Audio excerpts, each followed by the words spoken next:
into the ring. Come on, come on, come on.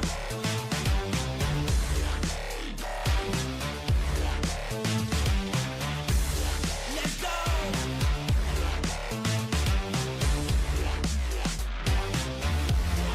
Step into the ring.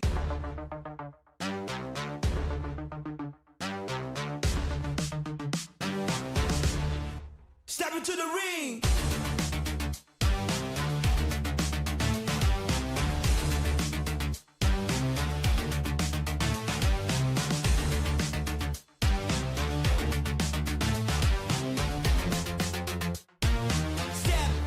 Step into the ring.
into the ring. Come on, come on, come on.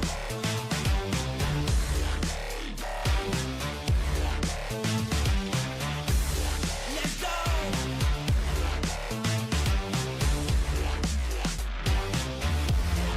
Step into the ring.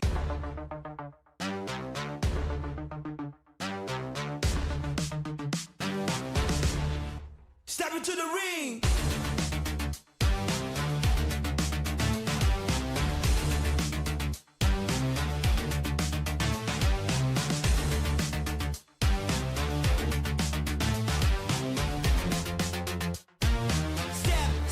Step into the ring.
into the ring.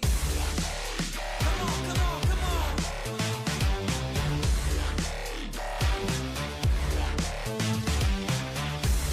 Let's go.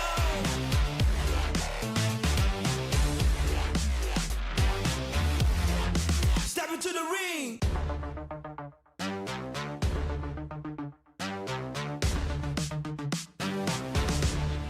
Step into the ring.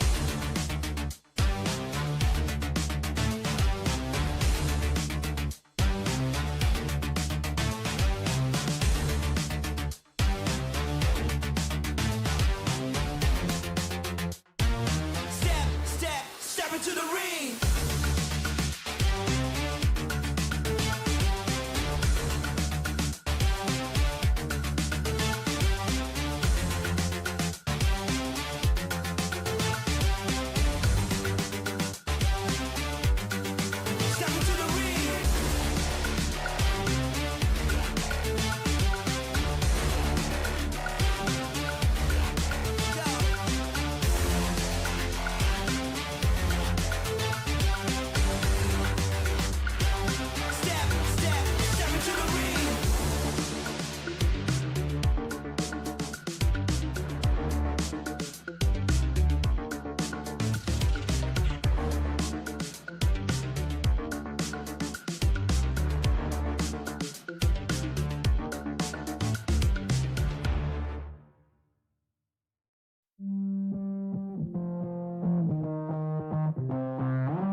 into the ring.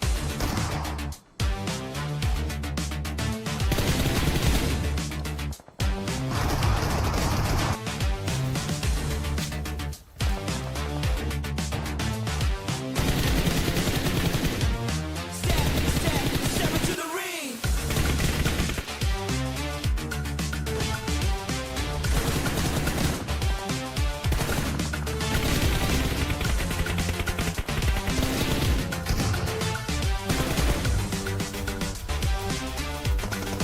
Step into the ring.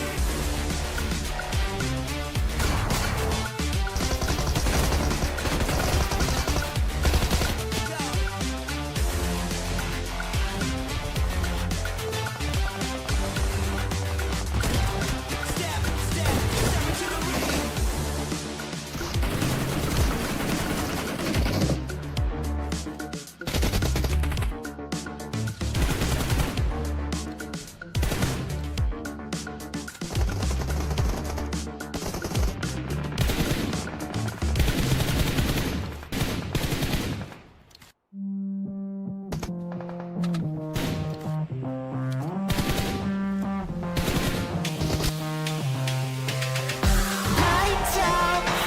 I got feeling, but I can't shout. I got reasons, but I'm all out. No rest for the weekend.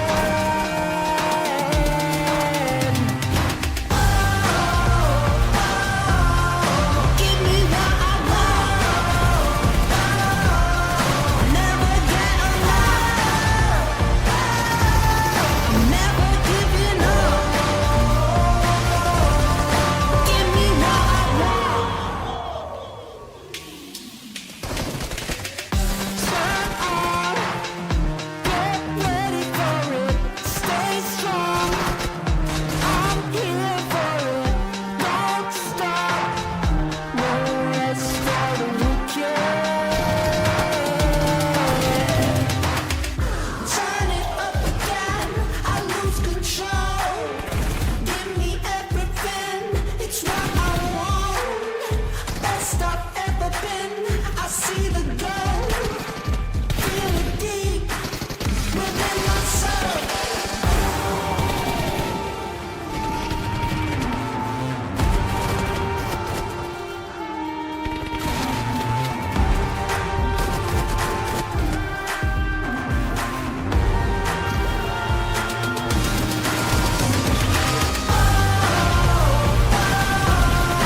Give me what I want. Never get enough. Ladies and gentlemen, welcome back once more to the Ruthless Regional Showdown. My name is Contra, and joining with me is your, of course, very best casters on the disc, Sir Cloud. Yes, and today is the last day of Phase 1. We're not totally done yet, but it is an indication of the halfway mark. So far, Contra, we're not seeing any team dominating the battleground. It's always been mixing around, right? Like day 1, there's another team, day 2 is a different team, and maybe today it could be another team.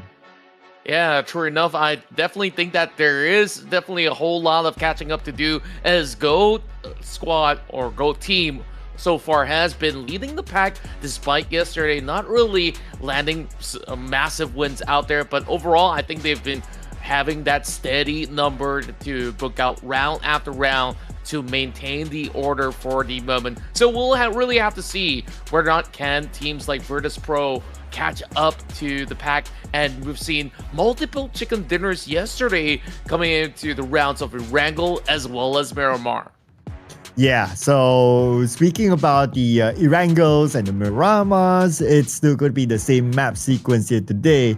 But also to recap, yesterday was also the first time that we see a double chicken dinner back-to-back. In fact, if you get a chicken dinner back-to-back, technically you are the kings of either ERANGEL or MIRAMAR, and that was the case yesterday. But will we see a triple back-to-back here today? Well, you have to stay tuned to find out, ladies and gentlemen. 5 maps will be played across tonight. Well, point system-wise, I guess The point system by now needs no introduction. Chicken Dinner will receive 10 points. Second place will receive 6 points. Third place, 5 points. Fourth place, 4 points. Fifth place, 3 points. Sixth place, 2 points. 7 and 8 will be 1 point. Above that will be no placement points, but every team will have the opportunity to bring in elimination points.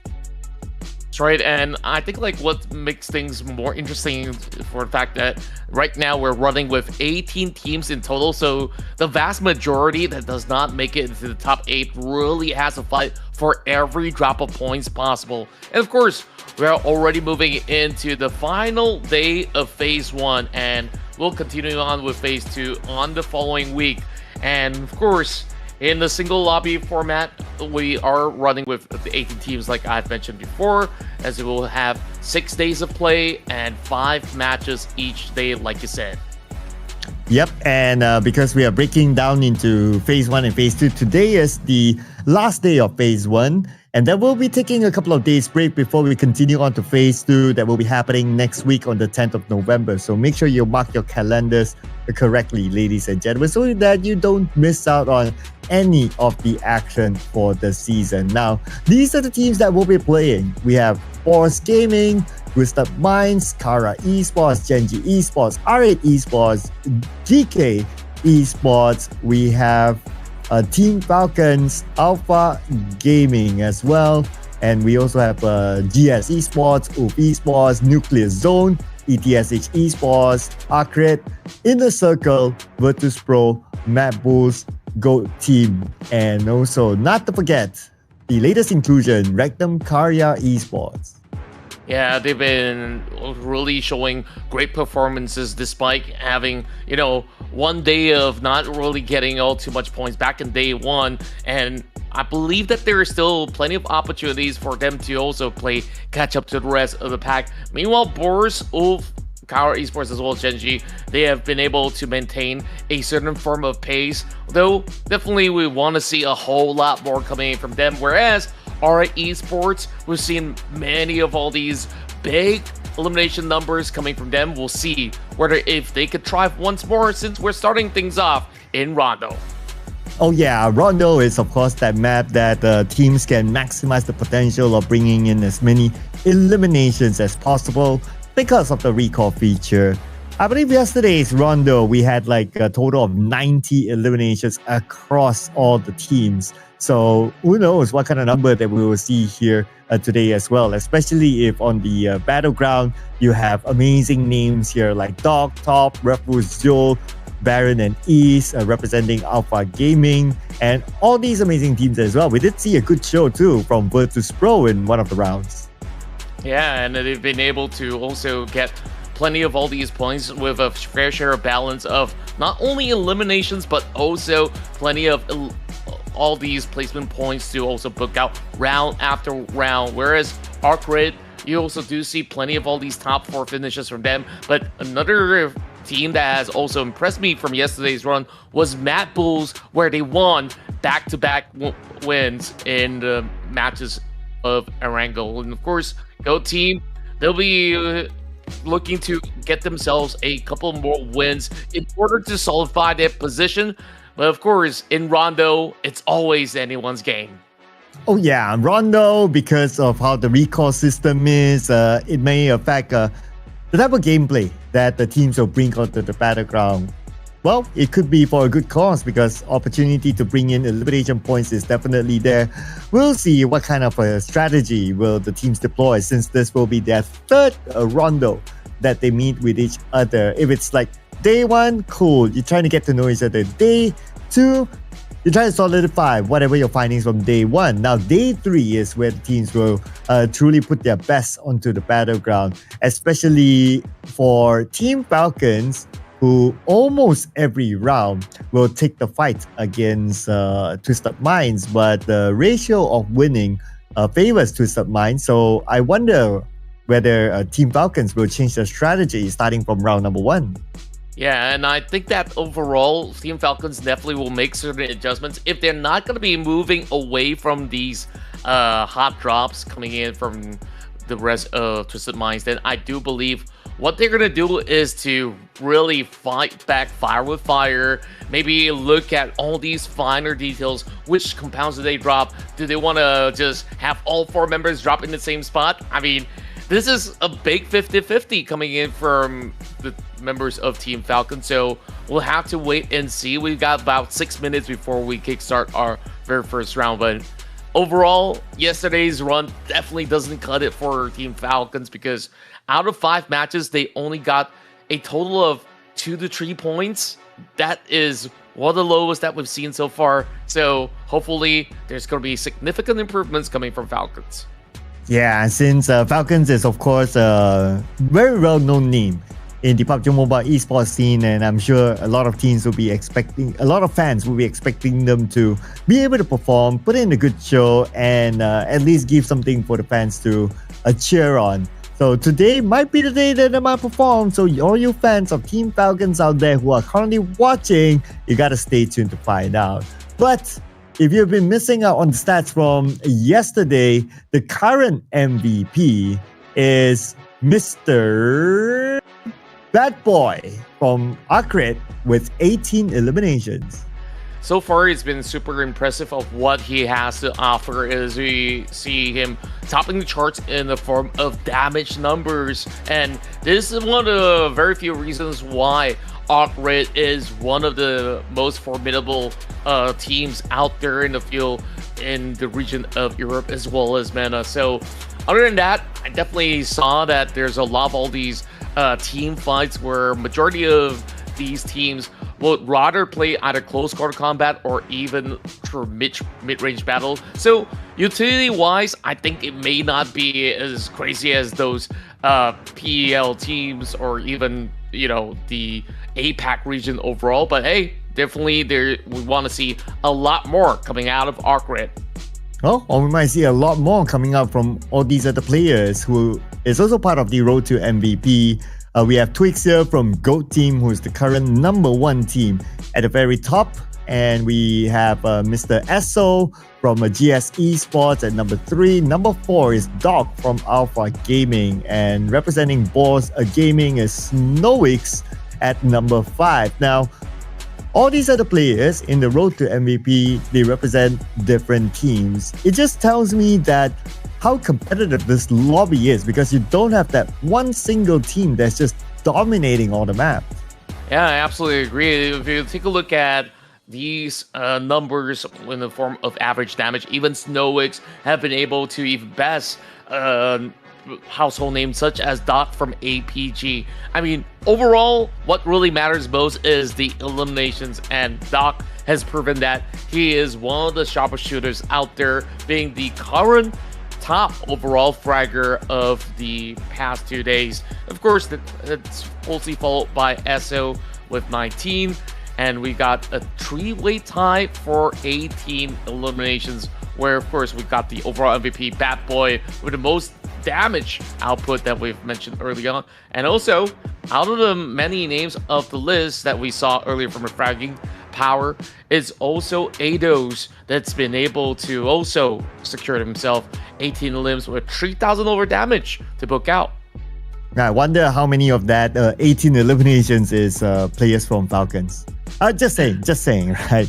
Because they won all their fights against the Team Falcons, and they fight every single round at the very beginning of every single round. So that's something that we want to see here today as well. We want to observe whether the fight will still continue, whether Team Falcons will still want to drop in the same area, or will they go somewhere else, or will they win fights against Twist Up Minds. Now, looking at the overall ranking, so GOAT Team is now the #1 team with 100 points, the only team who has passed that 100-point mark, followed by ARCred with 91 points. So the points are still close enough, only a difference of 9 points. And then we have MADBULLS, the team that is currently holding the most chicken dinners, with a difference of 15 points with GOAT Team. So generally, the teams at the top, the points are still very close, and obviously we still have many more games to go, not only today, but also in phase #2. The GOAT Team cannot be comfortable yet. Yeah, not at all. I mean, overall, within one span of round in Rondo, any team could just overtake that 100 margin for the moment. Where yesterday, during the match that we've witnessed, I believe that we've been able to see teams getting more than 20 over point within a span of Rondo. So what's important for GOAT team is to ensure that they at least survive till the top 8. Yep. So let's see, will there be also significant improvements for the teams at the very end as well, like ETSH and Nuclear, GEN.G, and so on and so forth. But to be fair, there are some teams who just kind of started their journey yesterday. For example, like GEN.G just kind of started their journey yesterday, and also Rectum Kara Esports as well. So we gotta cut them some slack, right? Like they have 5 games in day number 1 that they did not play, but that does not mean that they cannot catch up. If they can put in a significant performance, maybe chicken dinners, multiple chicken dinners with a lot of eliminations, then who knows, they could be the surprise teams. Yeah, it might just be the case. So we'll really have to figure out which team can really garner big momentum swings. Starting off with our first match here in Rondo. As we take a glimpse at the timer, it is less than a minute before we dive right in. And look at the team trajectory right now. MADBULLS, I mean, back in day 1, they started off only securing about 15 elimination points, but yesterday they've improved massively, securing 2 back-to-back chicken dinners and multiple top 4 finishes as well. So this is just MADBULLS just bouncing their way to the top to challenge the rest of GOAT team. Yeah, the jump is significant for MADBULLS, right? Whereas for Inner Circle, unfortunately, they went the other way around. They had a good start in day number 1, starting with number 2 with 33 eliminations. But if we were to look at their current stage, which is as of the end of yesterday, they're at number 14. So that's a big drop here for Inner Circle. Not too sure what's happening though. Obviously, Inner Circle, they're a big team. They have a lot of supporters in the comment section, which is you guys out there who is currently putting in your support for Inner Circle. And I'm sure the fans will hope that they'll be able to make a bounce back today. Yeah, for those who might not know who are in the circle, they were former members of 4 Tribes. And of course, Team Falcons, this is what I was mentioning beforehand. I mean, day 1, they look pretty dominant and of course have a decent run overall. But day 2, they were absolutely halted by the rest of Twisted Minds as they were unable to even really have a good run going, because it's either they fall out flat on 16 or they don't even make the cut into the top 10. Yep, and here are the maps that will determine whether these teams will make a bounce back or not. The 5 maps that will be played here today, the format is still going to be the same. Starting off with Rondo, followed by 2 ERANGELs, and we will end the night with 2 MIRAMARs, or even end the morning. I mean, depending on where you're watching this. If you're watching this from where we are, well, we will end in the very, very early morning. Our top Rondo performers, we have Twisted Minds, ARCred, GOAT Team, and Virtus Pro, with most of the stats favoring, obviously, Twisted Minds, and that's why they are at number 1. Yeah, and overall, I think that there's definitely a lot of all these great opportunities out there. And right now, Rondo is one of the hardest maps to predict, so maybe he should go first. I mean, if I want to pick one and want to go a bit safe, I'll probably go for stats. So let's bring on Twisted Minds. Let's go. Okay, Twisted Minds, definitely a very safe choice out there. I'm thinking that MADBULLS is a team that can handle not only pressure, but also play very aggressively as well. So I'm thinking perhaps this might just be an opportunity for MADBULLS to once again continue on with the streak. I see that you got a little mini Twisted Minds. Let's go, Twisted Minds. I got a flag somewhere. I don't know where I put it, but maybe I'll dig it out a little bit later on.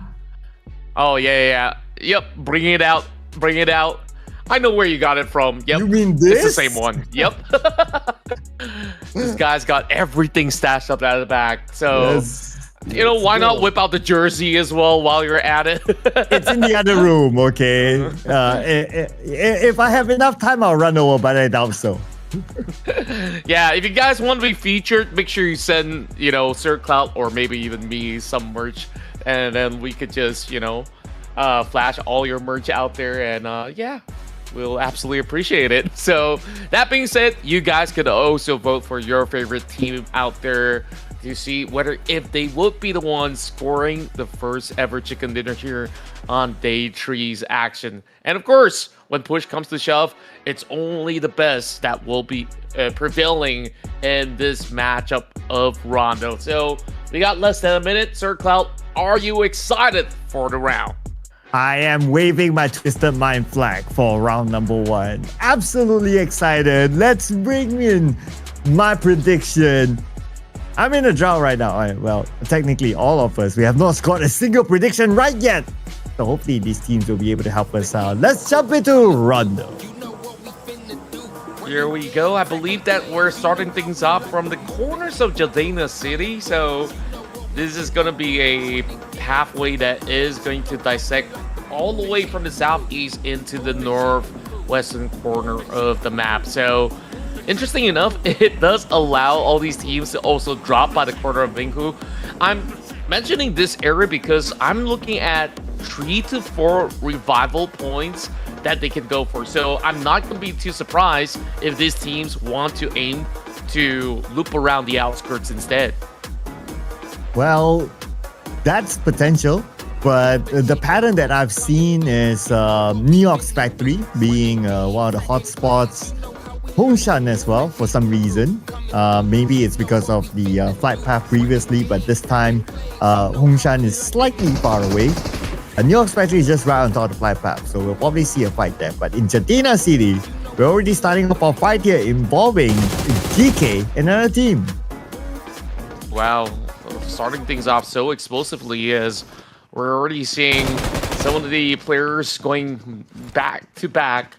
Well, I would say neck to neck when it comes down to skirmishes. Meanwhile, we see Team Falcons this time striking first, knocking down one member of the side of Inner Circle, and it seems like Inner Circle has been able to bounce back, scoring themselves the first blood. Meanwhile, the zone is not favoring the majority for the moment as it will swerve towards the western corner of the map. And here's Nerzat together with his teammate. They seem to be pretty low on ammunition. R8 in the fight with Kara elsewhere. So that's another fight that we might zoom in on later. And now we're going to focus on the Kevin getting a knockdown. But that's of K. And he will be knocked back down again. He didn't have the time to reload. Nerzat is low on ammunition as well. But before he needs to reload, he's able to finish off the final few players of his opponent. And now, GEEKAY will reset. Yeah, and it was just some swift advancement as they do have Ragnarok going on that M249. And they're going to be keeping watch on the recon tower. Meanwhile, Redux holding firm, keeping watch over onto IQ as the rest of Inner Circle are not going to give way as they are booking some of the spots of the recall tower for the moment. Whereas over inside the board, there is also some exchanges as we are also seeing MADBULLS taking down members inside of ARCred. And we have like, what, 4 teams here at Neox Factory? Let's go. Somehow Neox Factory is always a attraction for the teams at the very beginning. Now, Team Falcons is also part of this fight, interestingly. Not up against Twisted Mind, so let's see if it will bring them any difference this time. But MADBULL got involved. Taking out Falak. Falak is out, but he could be still brought back. Yeah, and in this kind of situation, it definitely begs the question, how long will it actually draw out? Whereas, looking on the other corner, Redux, Magic, and Spider-Man down. Now down to Lemon to try to churn up something. Or else they will just have one member camping out by the revival point. So they can actually go on forever if they really want to. And can you imagine if 4 teams battle in the Ox Factory and they just have different locations for the revives and they just keep calling again and again? They can actually farm plenty of points. Well, lucky enough, the system only allows recall once per player.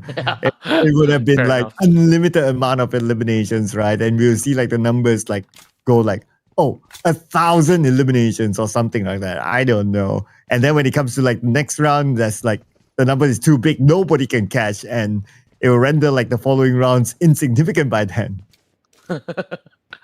Yeah, and I just totally forgot about that blue chip system as well. So, with that being said, Oh, that 77K just tries to go in for the swing, but doesn't have the kind of angle for them to work it out. There is Naki also to back the rest of Inner Circle, so it is just wall-to-wall action for Falcons and Inner Circle. he must have just missed by a fine margin because we saw the crosshair kind of aimed there, but maybe it was just off by an inch. But the counter came from the other members of Inner Circle the moment they exposed themselves. And unfortunately, Team Falcons becomes one of the earlier teams to be eliminated this round. I do believe that they did manage to at least draw a few exchanges, so they won't be walking off empty-handed. But for the most part, we take a look at the mini-map right now, and Twisted Minds, they wasted no time. They booked the direct center of the zone.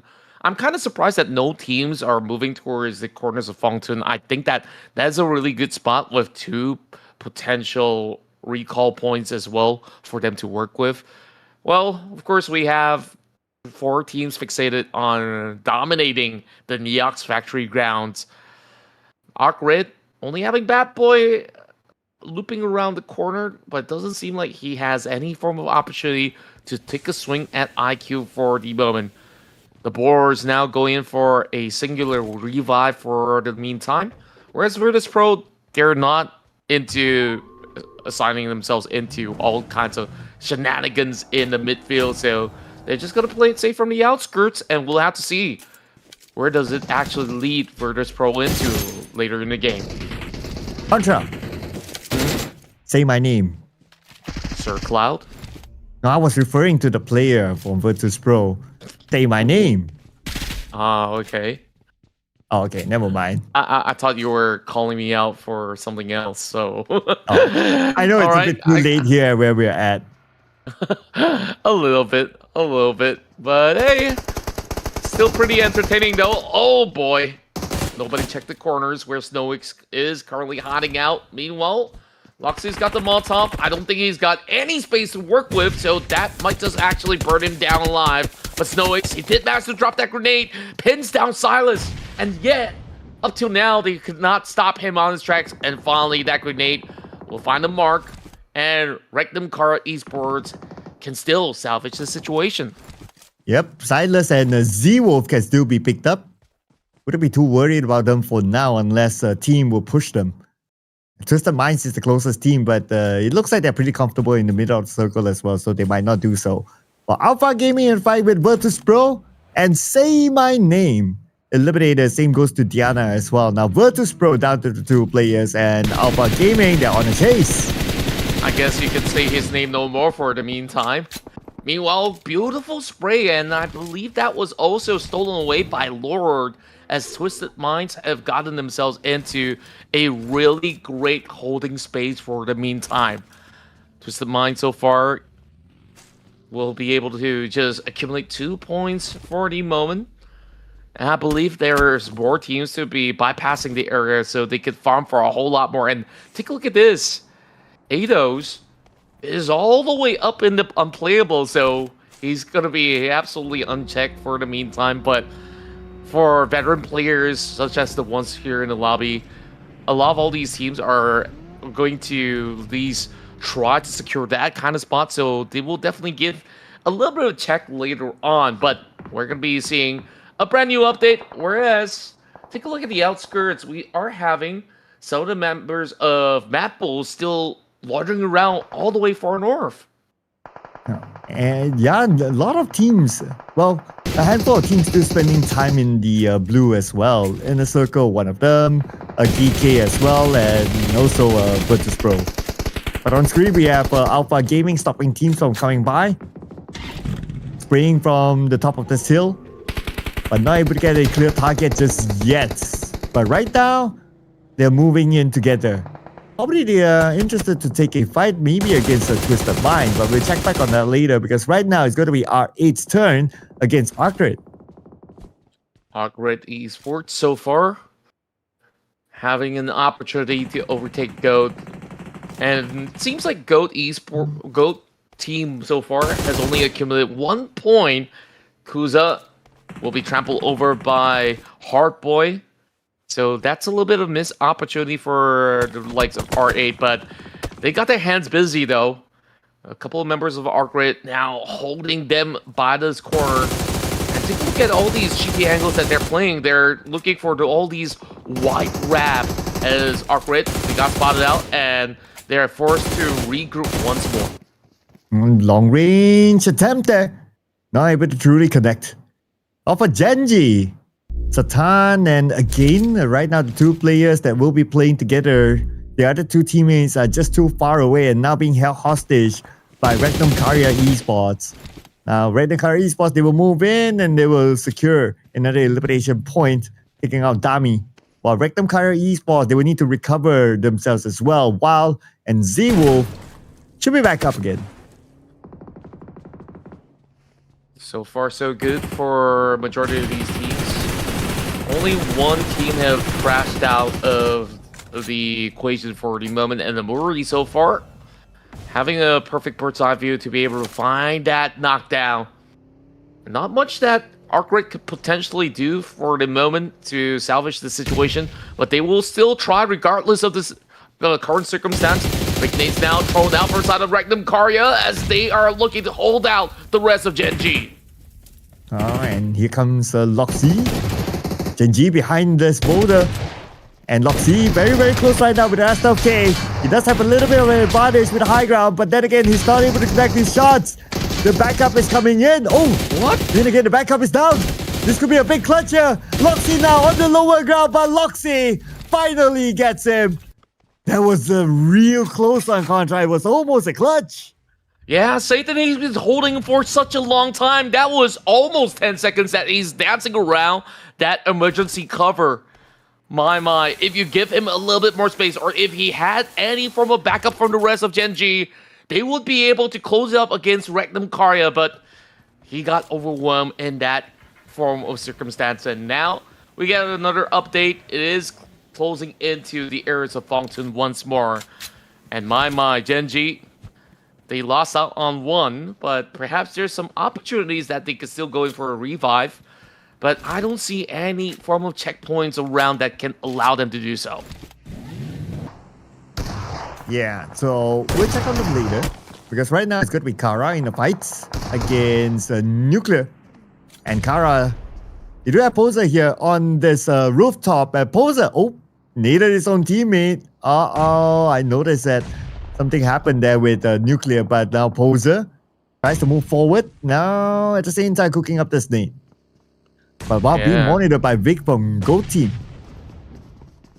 GOAT team, we'll have to see whether they will pounce on this opportunity. Nuclear now going for a little bit of reset before they push through. Only 2 members from inside of Kara though. I really do wonder where is the rest of them. There we go. We have a member joining in. That's CEO coming in from the back. And it doesn't seem like they're interested on leaving this big compound. Whereas the rest of Nuclears, they're just boxed right in. If they can win this out, it will definitely set the tone right for side of Nuclears. But Fajita, the moment he stepped foot right throughout those corridors, he's been pinned out already. So, GOAT still waiting by the wings. Doesn't seem like they're interested to close in just yet. And Nuclear Zone still sharing the same compound though. But the longer they wait, the more teams will be coming by. That includes R8 now around the corner. While APG, in fact, with GEN.G, just took out a player. Artful took out Zio. And now we have them on screen with Ruthless and Dog, the 2 active players for Alpha Gaming. A beautiful spray by Ruthless. He will not allow his opponent to get away. And that was Artful eliminated. But here comes in the circle. Oh, wow. They did not expect Inner Circle to move so quickly, and it was having a field day out, pinning down those initial players. But in the circle, they arrive with all 4 members and will just take him out instantaneously. Now we go back towards the side of Nuclear Zone as they are looking to close in. Look at the amount of smokes that they've committed with, and take a look at the outskirts. Virtus Pro also seemingly interested to also bludgeon into this current close quarter combat. And this is the fight for this compound by the edge of the circle. But the moment the circle shifted, this area is no longer in it. So this fight has to end as quickly as possible before the zone starts to close in. And it looks like these two teams locked in with each other for now. Nate sent onto the second floor, but it does not connect at all. Still, the players will move in, and they will try to close it off as soon as possible. They fight back still. Kara will not go down without a fight, it seems. Fajita deals a lot of damage. Now he needs to follow up, but then again, because it did not get the knock, it's risky for him to just rush up, but still he will do so. Not able to land those shots at all, and he will be punished by the players of Kara Esports. Such a great hope from Kara Esports, despite only having 2 members, and here comes the rest of that the rest of Virtus Pro as they just absolutely annihilate Nuclear Zone. They walk away with 3 points. Meanwhile, we have Maldi also marking onto the outskirts, finding 1 member inside of ARCred, but they are looking to finish the job up against the rest of Kara. And Virtus Pro just had to come in as the third party. So far, so good for Virtus Pro as they rush in onto the second floor, clearing off the final player of Kara, and they will be the king of the compound. Now, Inner Circle. Look at this, 12 eliminations already for Inner Circle. Wow, I didn't even notice that. They've had so many of all these great battles that have been won inside the Ox Factory, and now they're also taking the high ground, and that elevation allows them to just see the entire course of the field just by staying over on the north point of the map. Meanwhile, the rest of these teams are just battling for space. The rest of GOAT now looking to reposition. Well, it is only Joyagi that's holding firm because he's taken notice of Virtus Pro. And Virtus Pro, they've been efficient on the wrap as they've moved in from the zone rather slowly from the blue, and they've been able to win out fights after fights. Virtus Pro has been able to also keep up to the pace of IC, and now they have only got 1 member left, but they've already secured 11 points. But while we had another team on screen, Rectum Kara just got eliminated at number 10. So now we are down to the top 9 teams. What's interesting for me is that ETSH is still in the game, the team that is currently at number 18. If they're able to pull in a chicken dinner, it will be a significant boost of morale for them. Sure enough, of course, they gotta start getting a little bit more active. The rest of the teams who are still well and alive have been able to at least secure a single or plentiful of eliminations, so to speak, whereas ETSH have not even garnered a single drop of point. Ragnarok now bounce down as it is Heartboy that's been able to catch a quick glimpse. GEEKAY might not actually go in for a rescue. He's too far out in the open, so he's just gonna get crashed all alone. A 1v2 situation. We'll see whether Heartboy can win this out. And Heartboy cooking up this nade, but Kevin knows where he's at. And Kevin naded him down first. Now they can shift their focus onto the other players of ARCred on the other end, and they kind of have an idea. But while all this is happening, MADBULLS monitoring the situation. They could come in as a third party, but before that, GEEKAY will clear off their corners. And MADBULLS heard the commotion, saw the elimination feed. It's over. MADBULLS, will they come in? Ooh, it seems like they've been halted by the rest of Twisted Minds as they were just about to advance. Lemon now has to wiggle his way out of this open field, reaching back into the safety net of his vehicle. Whereas the rest of MADBULLS, at least they have taken notice of the rest of GEEKAY's position. They will look for alternative opportunities later on. Since both sides have already gotten themselves into the zone, we will see Stage 5 now close out. So we'll have to see Stage 6, will it shift even further from this location if it is going to be pretty much covering this ground, then they can fight for a little while longer. And Twisted Mind, they now have 5 elimination points for the full team, but they don't have the circle. Gonna be time for them to move in. But ETSH, they're losing players to multiple teams, in fact, including BOARS and GOAT team as well. Well, ETSH right now, they probably only have 1 player left, as the GOAT team Vic will move in right now to follow up on to the other member of ETSH.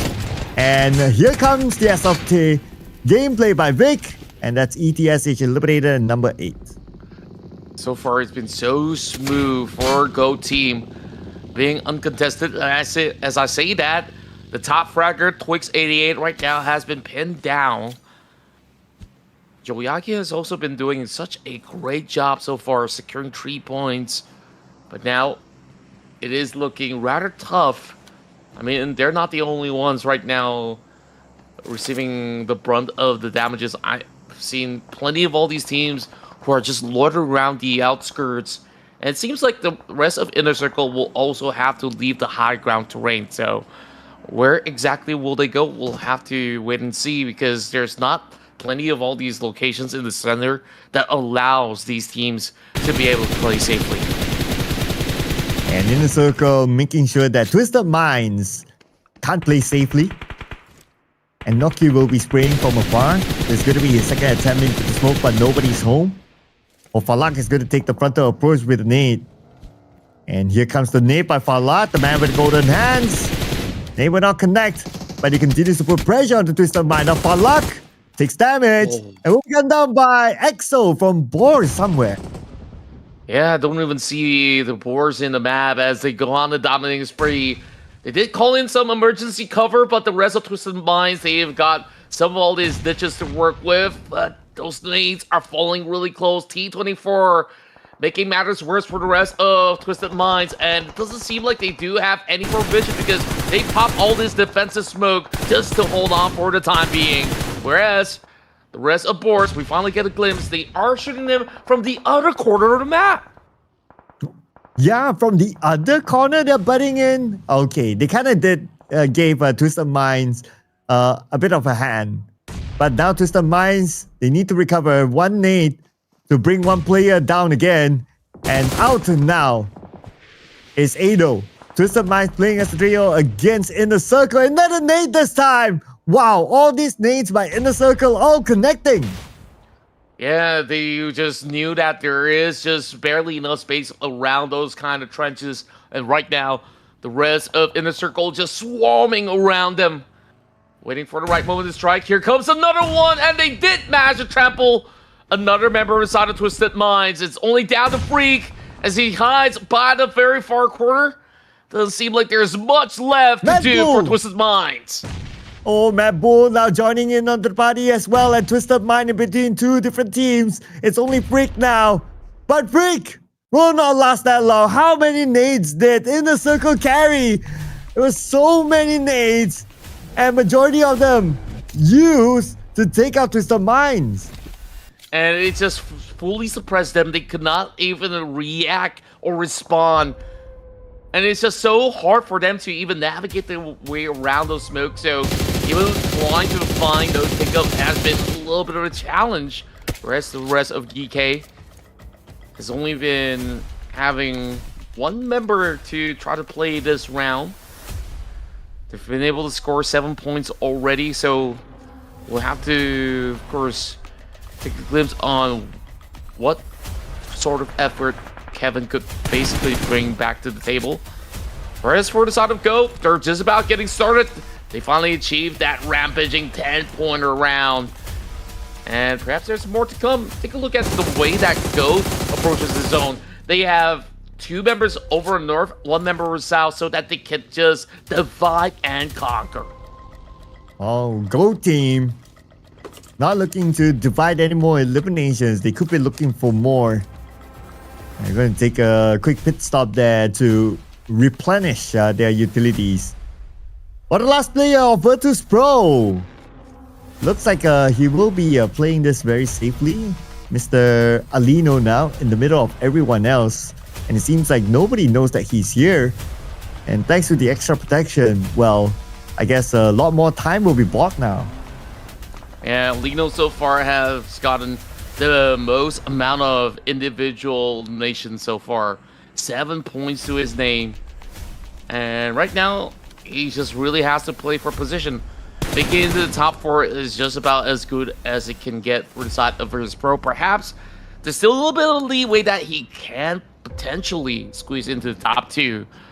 Have to, of course, keep an eye out for the rest of the squad with bigger units to play this one out. Speaking of which, the rest of MADBULLS, they're the ones dominating over on the far west, and that grenade comes super close towards the side of Kevin. Okay, a bit of an overshot, but still gave Kevin 50% damage. Kevin needs to heal up, but at least Kevin, he will have the center of the circle right now, but that also means that he will be the center of attention. Alino now in trouble, and Alino somehow denied away himself. Oh, that was actually a really smart play because they have to chase up against GOAT team, or else that one-pointer might make things a little bit more difficult for the rest of the party. Meanwhile, Kevin still managed to suppress the outgoing push coming in from the side of Big. And that's one member down for the side of GOAT for the moment. MADBULLS now happy about the situation as they can now go toe-to-toe with the rest of them. Final member of GEEKAY is already down and out, so it is an even fight between MADBULLS and GOAT team. Ooh, GOAT team, 3 active players left against MADBULL. Both teams very close to each other in the overall chart, so they definitely want to take this chicken dinner home. 12 eliminations now for GOAT team. Whereas for their opponents, MADBULLS being pushed to a corner. And it looks like we talk about like circle control. I would say that probably GOAT team, they have a better circle control. And now with the fact that they picked up one of their fallen players, wow, back as a full team, 4v3 now. Yeah, they've been so evenly spread out with that 2-2 formation that they played early on. MADBULLS opting to try to do the same, but now with the revives being set in, things are going to be a little tougher for MADBULLS to execute because they will have to find those isolated targets. And at the very same time, they don't want to give too much info back towards the side of GOAT team.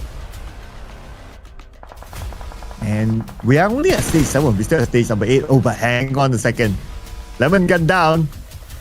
Will they start to move in right now? Okay, we can see that the GOAT team, they're making their move. They're trying to close in onto MADBULL. Vic sending nades across. The counter nade comes in by MADBULL. And looks like GOAT. Twix takes a bit of damage. Lemon will be eliminated. And now confirm, 1 more to go. Now it's going to be the final push here by GOAT team. All they need to do is to take out the final player. And they will lock in the chicken dinner and extend their lead at the top. Incredible work coming out of GOAT team to secure themselves another win in the bag, and they will be undisputed right now, holding firm to be the #1 seed. My goodness, how many points did they manage to score? We really got to check the scoreboards once again, but my, GOAT team might actually be the greatest of all time. Wow. The greatest of all time team. I like that. I like that. I like that. How many eliminations is there? Okay. Let's see. I'm doing the quick math here. 11, 15 eliminations in total for GOAT team. The greatest of all time team. And with the chicken dinner, that's 25 points collected by them. And before we even started this round, they were at #1 with 100 points. Now they would have a total of 125 points. Surely, without a doubt, they would have extended their lead at the top. Fair enough, and I think that the rest of these squads, if they did not manage to make it to the top 4 with those double-digit eliminations, they must be sweating buckets because it is now so much harder to catch up against GOAT team. And you gotta say, Joyagi have absolutely impressed in this round. Yep, absolutely, right? Again, Joyagi, he was the MVP at some point after day #1 especially. And again, with this kind of performance, who knows, he might take back his #1 spot. But of course, He has to be consistent in the next 4 rounds. But focusing on to this round, Go Team, Chicken Dinner, followed by Inner Circle. I would say this is a comeback round for them, considering that they collected a lot of elimination points. And we also have Virtus Pro, one of our top Rondo performers.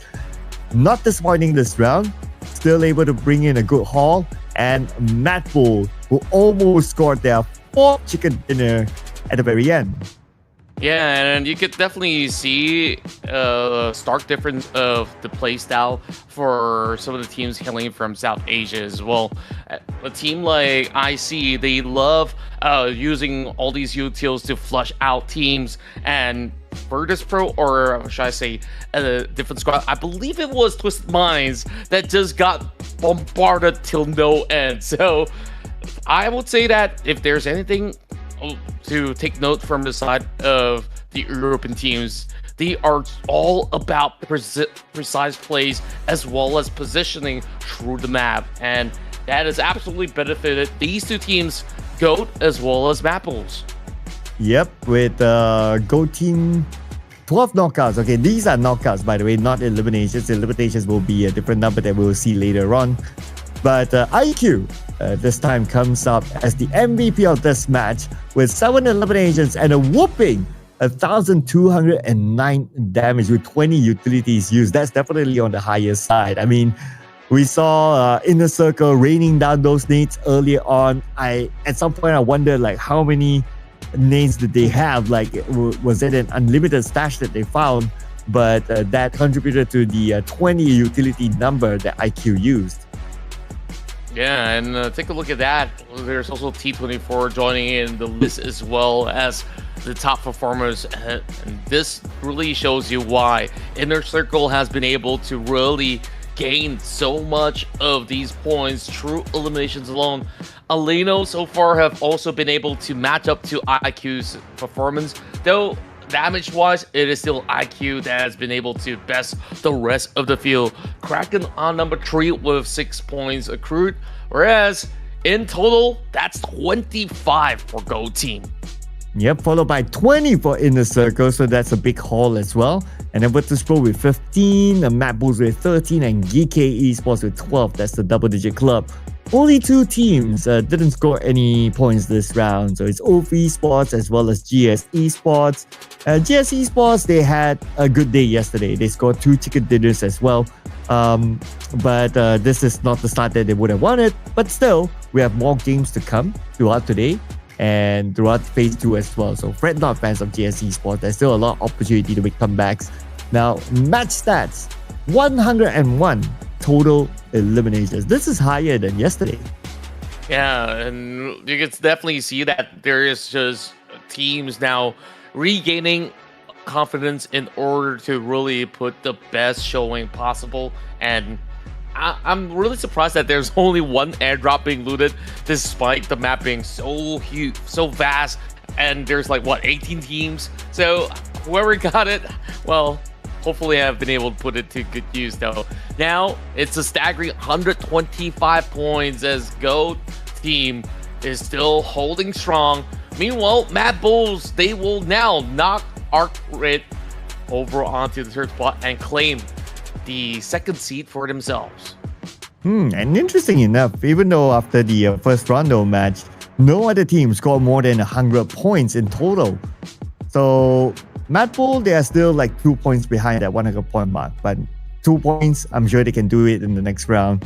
Flipping over to page number 2, not many movers here. Only OOF unfortunately went down a notch. They were on page 1 before this, but now they're at number 10, page number 2 with 57 points. And at the very end, ETSH, they're still at number 18, the spot that nobody wants to be in with 15 points, 10 points away from a nuclear zone. So one good round by ETSH, they will surely be able to boost themselves up to at least the middle of page number 2. But ladies and gentlemen, we are done with the Rondo match. After this, we are going to head to gate number 2. And we're going to go back to normality. That is the ERANGEL match where the points are regular points. No recall system. So we will see PUBG Mobile Esports as it is, ladies and gentlemen. But before we go on to that, we're going to take a short break as usual, so don't go anywhere. We'll see you guys after this.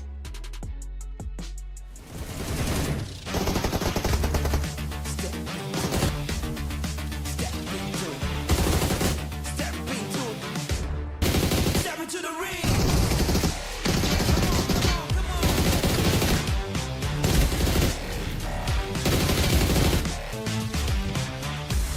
Let's go.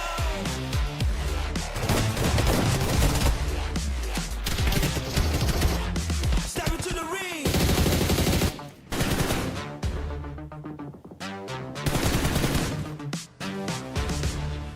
Step into the ring.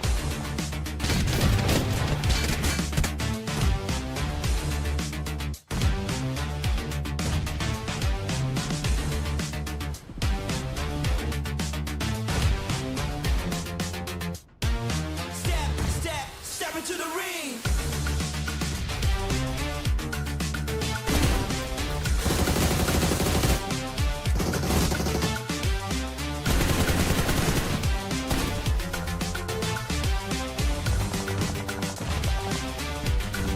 Step into the ring.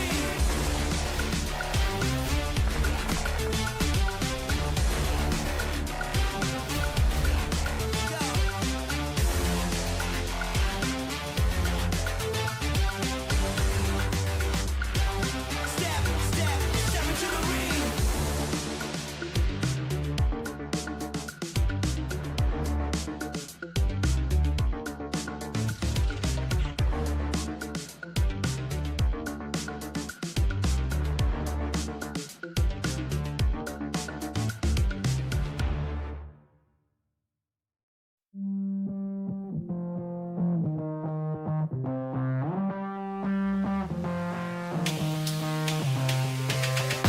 Lights out. I got feeling, but I can't shout. I got reasons, but I'm all out. No rest for the weekend.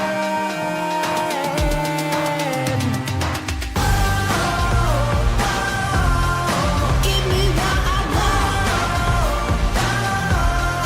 Never get enough. Never giving up. Give me what I want. Turn on. Get ready for it. Stay strong. I'm here for it. Don't stop. No rest for the weekend. Turn it up again, I lose control. Give me everything, it's what I want. Best I've ever been, I see the glow. Feel it deep within my soul.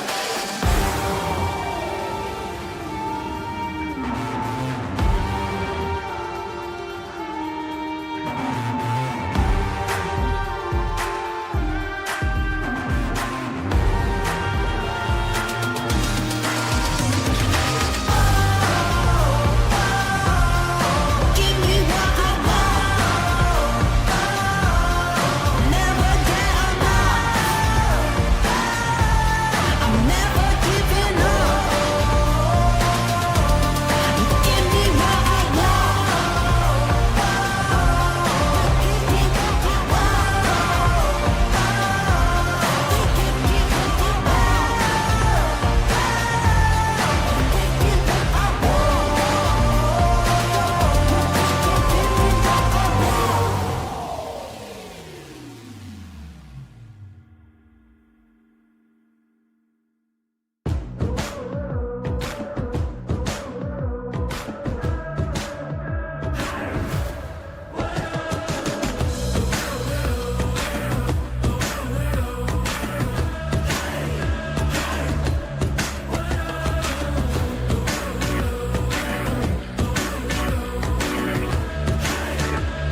And we're done with the Rondo match, ladies and gentlemen. Go team came up with the chicken dinner and they will extend their lead at the very top. Welcome back to the Ruthless Regional Showdown.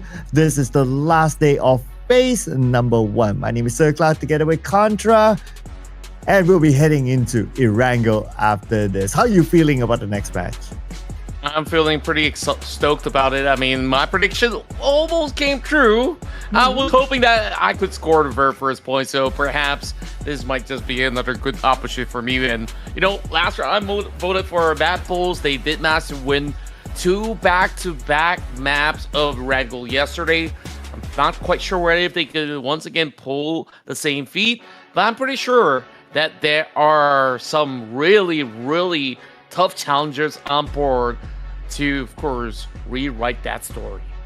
Well, let's see who else can rewrite the stories here. Could it be Go Team, MADBULLS, Rectum Kara Esports, or maybe even GEN.G, or maybe any other new team that will take over the top ERANGEL performance as we can see earlier on. So, in our traditional style of Ruthless Hype Esports tournament series, we have to do our prediction. So, your turn. Who do you have in mind? Well, I went with MADBULLS last round.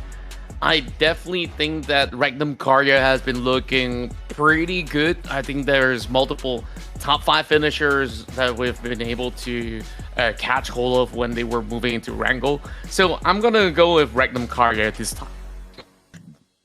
Okay. RCB. All right. I will be going for...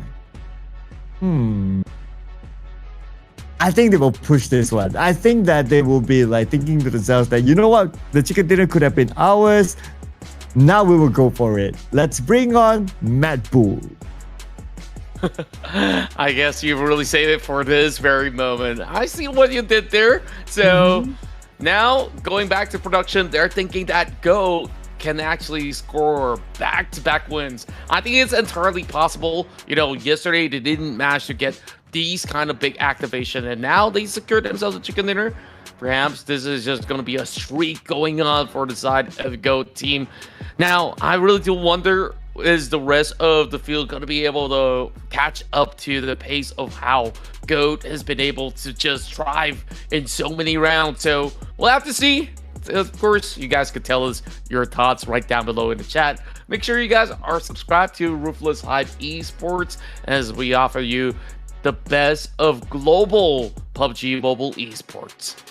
Oh yeah, do subscribe, ladies and gentlemen. Don't forget to follow the social medias of Ruthless Hype Esports as well while you're at it, so you won't miss out on any other upcoming tournaments as well, because this is the best off-season tournament series that you can get, ladies and gentlemen. So make sure you subscribe and also follow the social medias for future updates. And in case for whatever reason you miss out on any of the action but you want to catch up on the scores are also updated on the social medias of Ruthless Hype Esports. So do check that one out as well.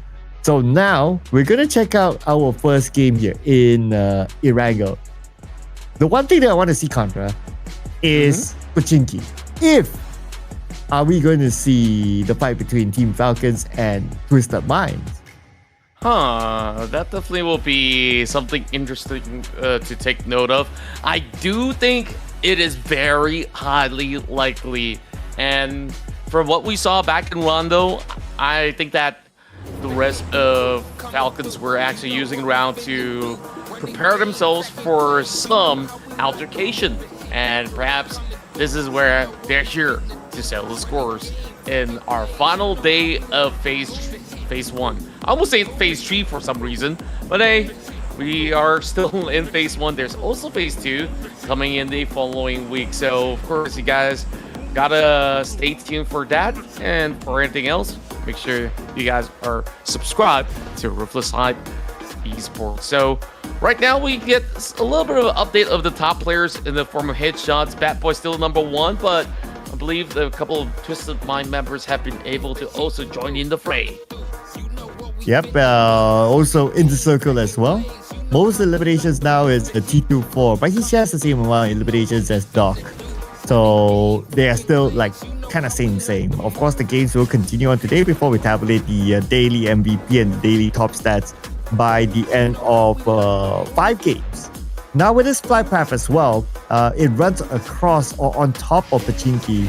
So there could be a chance we'll see Twisted Minds and Team Falcons again, and they are overlapping each other in Pachinki. So I guess this fight will continue on. This time around, it seems like Team Falcons once again having one member knocked down, and it seems like it is ringing the similar notions of what went on from yesterday. Here comes a drop shot coming in from the side of AOs, and it does seem like it is going to be pretty much straightforward this time. 2 points back to back. Only 2 members left from side of Falcons.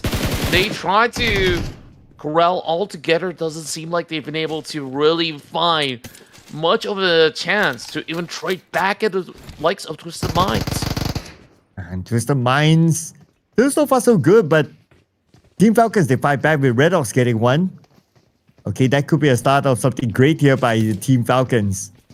It's going to be the duo that has to do it right now. Red Ops at Goa. Red Ops sprays inside the smoke, but nobody's home. The other players of Twisted Mind just right in front of him inside the building, and now he sees them. Climbs in with the scout. Sees the target, gets a knock just to be countered back. Now only 1 player left for Team Falcons. Before moving any further forward, he will lock in that elimination point just to be taken out by Twisted Minds from behind. And it is again Twisted Minds winning it against Team Falcons. Yeah, they're just so much more explosive. Meanwhile, GEN.G now takes on Inner Circle, just like how they did back in the very first round of ERANGEL. Dami now spotted out, and Inner Circle there feeling a little confident, but they managed to at least weirder out that member going for Flame. That was spotted already out of the list. There's going to be a little bit more as GEN.G now secures 2 back-to-back points. Only down to T24 as well as Naki. But Naki is a little too far on the outskirts. T24 got shot down by that UMP. And just like the rest of Team Falcons, the next one to fall is Inner Circle. Yeah. Wow. At the very beginning, we're already seeing like 3 teams eliminated. That is insane. This round has a very fast start. But it's not over yet. Look at this. Inside of mid to the base, we still have Alpha Gaming and GS Esports overlapping each other. That could be the next potential Clash Point contract. Yeah, and they were already getting a glimpse of what's going down over on the course of Sinoska Military Base. Alpha Gaming, once again, taking on the rest of GS. Well, remember, quickly being knocked out. And look at that swing! That was insane coming out of ESO. Just that, they're just having the best situation in this exchanges, and now going into the drawing board, it's only 2 members left for the side of APG, as Zio is only down to the last tick of HP. Okay, and he needs to pick up his teammate. He managed to though, but now he has to buy a little bit more time for Doc to be back up again. While for GS, it's only down to 1 player, Mr. Esso, on the other side of the building. And Alpha Gaming, they will reset as a full team. And here comes Alpha Gaming. They do have a DBS. They do have another Pubg and another DBS on the other side. So they're surrounding SO. Straightforward elimination by Dan. And GS becomes the next team to be eliminated. That was quite a massive turnaround. We saw Alpha have been able to draw the exchange, all thanks to Zio's effort to be able to suppress those who were inside of the main building. And just like that, they managed to recover. Meanwhile, Rectum Karya, next one to get involved in a scuffle, taking one out of the side of MADBULLS. And Rectum Karya opening up their account this time with the legendary Silas locking in their first elimination for MADBULL. And they'll play the rest of the round with only 3 players. Pusher, he has to push away from this clash point. Not too sure where his teammates are at, but it would be a good idea if he joins them back again. Yeah, probably so. And for the moment, the rest of MADBULLS loses one and decides that they should take it a little slower this time around. I think Well, in the map of Rondo, they've been able to really hold firm with only 3 members for most part. So this shouldn't be too difficult to do. Meanwhile, I want to see how much more can ETSH achieve, because last round they did manage to survive for very long, but they were just a tad too passive. Yeah, they need to play a little bit more active, right? Plus, they need to chase on the elimination points as well, and not only depend on the placement points. If they were to depend only on placement points, well, it was what happened in the last round. Only 1 placement point, not really that significant. So they need more to get out that number 18 spot. That's right. Still a lot to do. Meanwhile, Twisted Minds, they're happy that every single round that they go up against the rest of Team Falcons, they will always kick off with 3 to 4 points at the very least. So I would say that this kind of momentum that they've had for rounds after rounds are really putting them up on that list. And right now, with 85 points, they need about probably another 6 points to match up to the tempo of Virtus Pro. Yep, and speaking of Virtus Pro, now with the fact that the team above them have been eliminated, so they will have a chance to move up to the podium spots. But it also depends on what happens to Twisted Minds, because Twisted Minds already scored 4 eliminations. So they could also overtake a Virtus Pro. Of course, we're still very early into this map. We're still at stage number 1 with a lot of bodies still for these teams to try to bring in the points. So it could still go either way. But I would say that the other interesting thing that I want to observe is whether GOAT team will continue to be consistent, or will there be a clear opportunity for the closest team, that is MADBULLS, to overtake them. I would dare say that Gold could actually drop 1 game and not really be all too concerned, because they have a very healthy margin for the moment. Thankfully, you know, that Rondo round, they've been able to win it out, and maximum points usually when it comes down to ERANGEL as well as MIRAMAR is going to be, you know, slightly above 20 maximum, and of course the numbers can go as low as maybe 10 points or even 15 for Chicken Dinner, depending on which team scores it, right? And take a look at this. Oh my goodness, a hard shift all the way up north again, and it really feels like every single matchup that we play in ERANGEL have always been around that area, and today's no different. And the circus being just like my ex. What, Hard they to don't get. move on? Oh, well. In that, if that's the case, the circle's kind of you, though. Oh, kind of me? Hard to get? Hard to, not really moving anywhere else, not moving on. Or Oh, could it be okay. me? I think like I'm referring to myself now. Okay. Nice reflection. Thanks for the midnight pillow talk. Well, Oh, in wow. case for the benefit of audience, at wherever we are, it's midnight now. Just saying.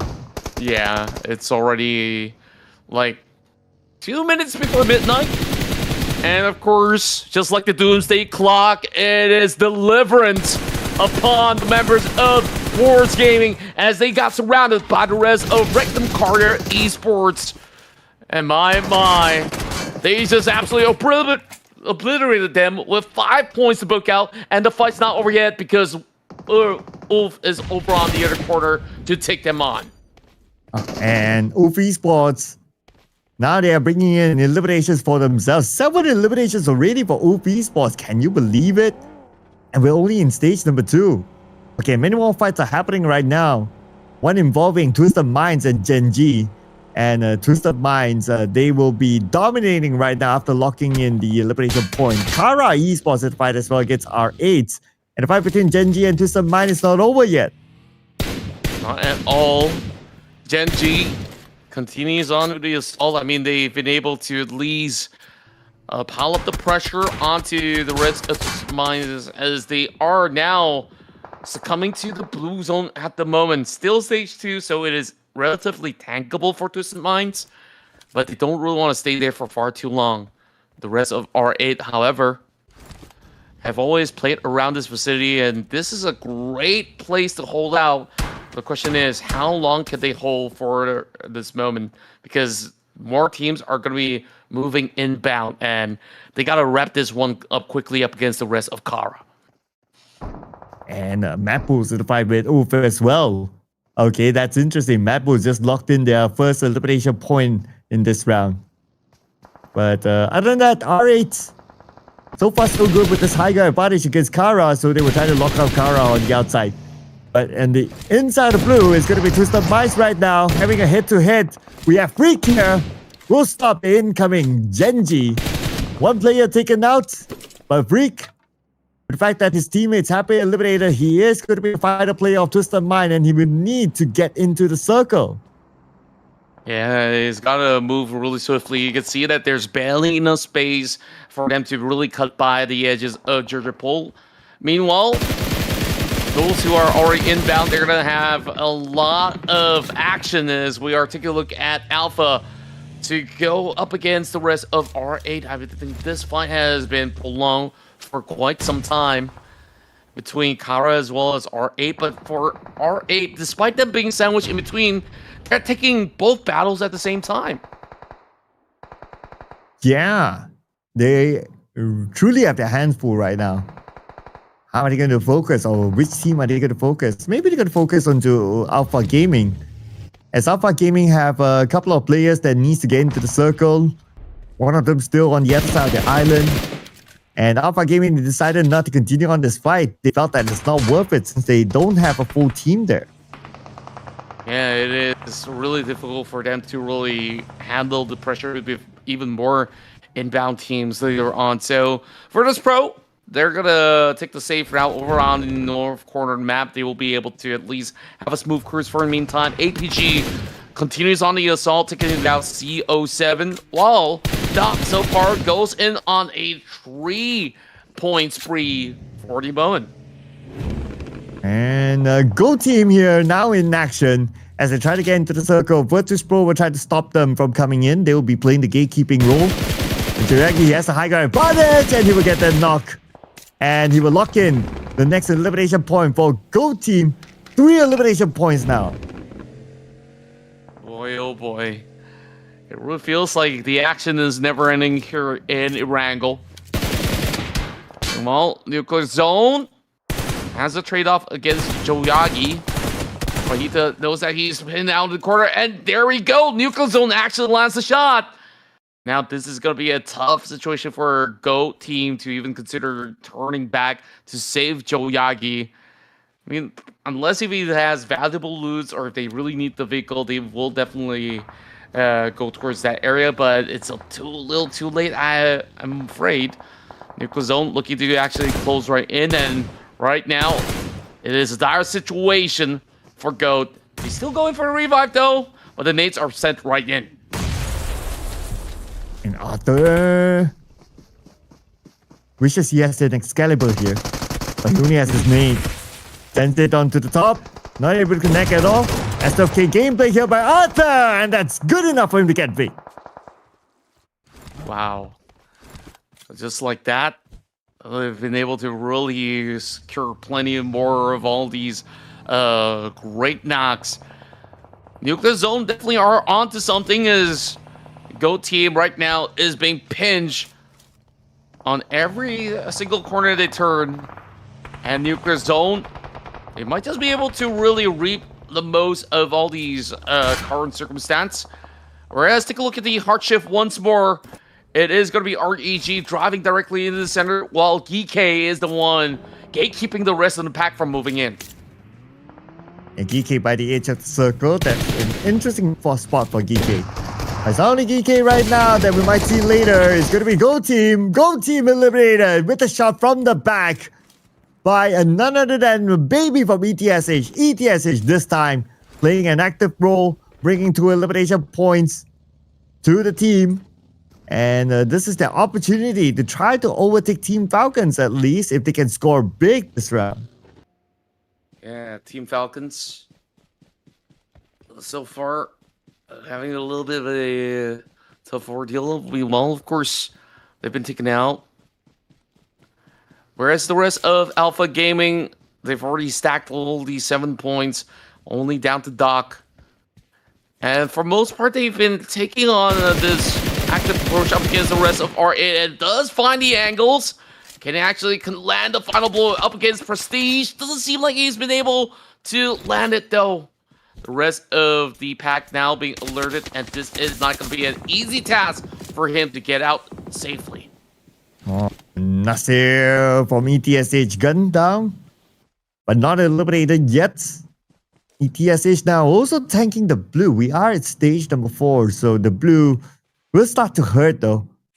And ETSH, they cannot spend too much time on the outside unless if they have enough utilities to heal up. But ideally, you don't want that to happen. And it looks like that one player from ETSH will be taken out. And there you go. ETSH now down to 2 players. Yeah, and quite the rough ordeal for them.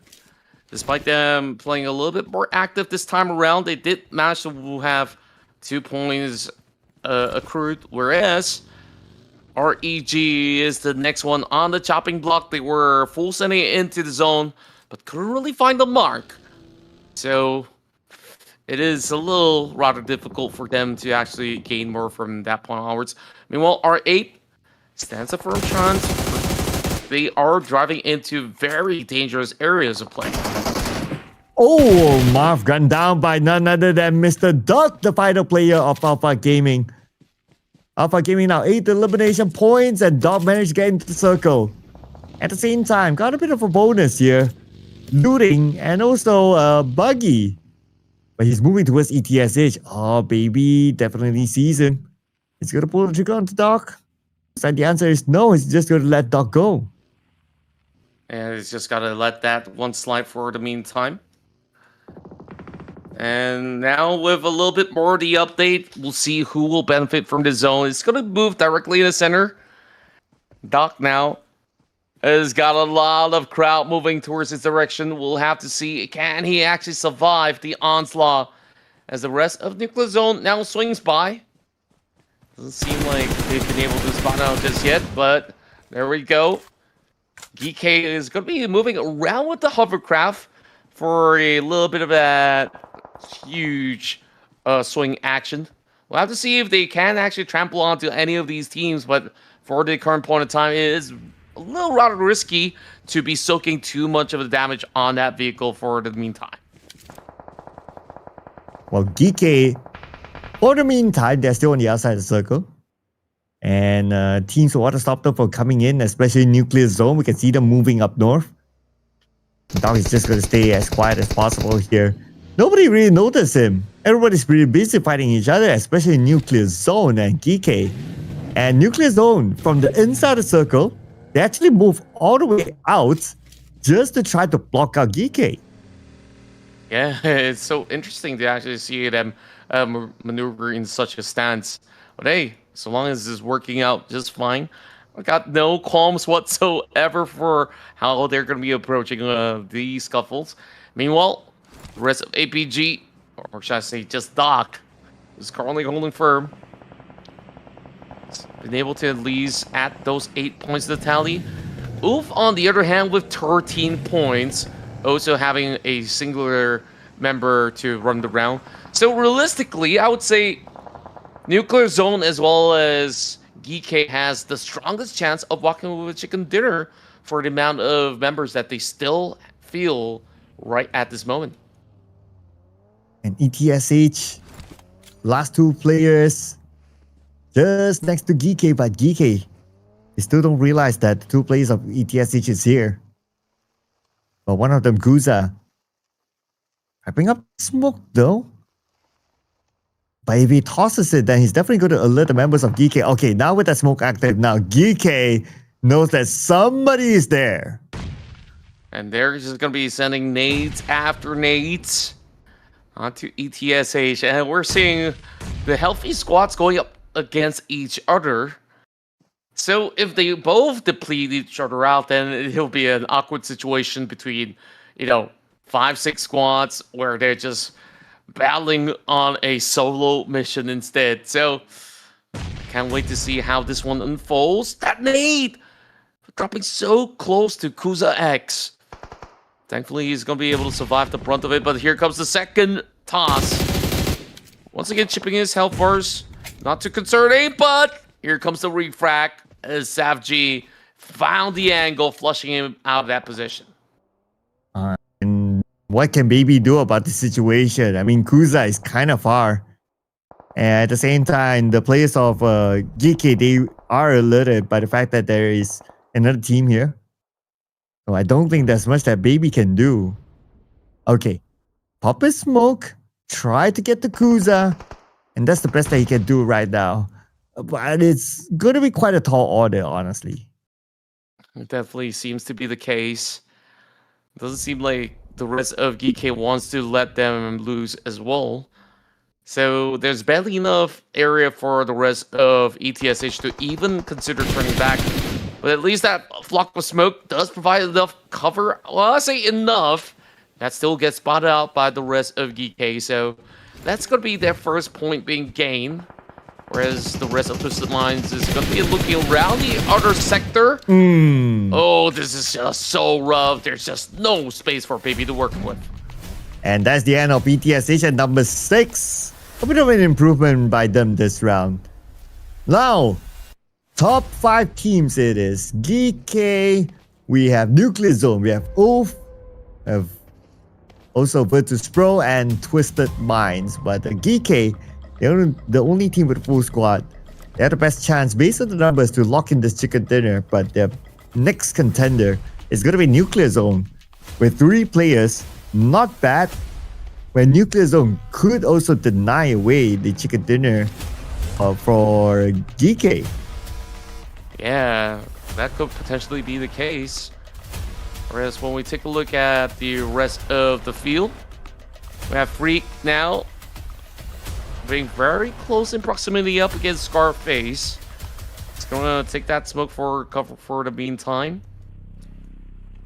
But this doesn't seem like it's going to give him too much of an advantage because he's losing a lot of vision staying put inside the shack, and Scarface will definitely know that, you know, there's just going to be that one target that he could just seek out.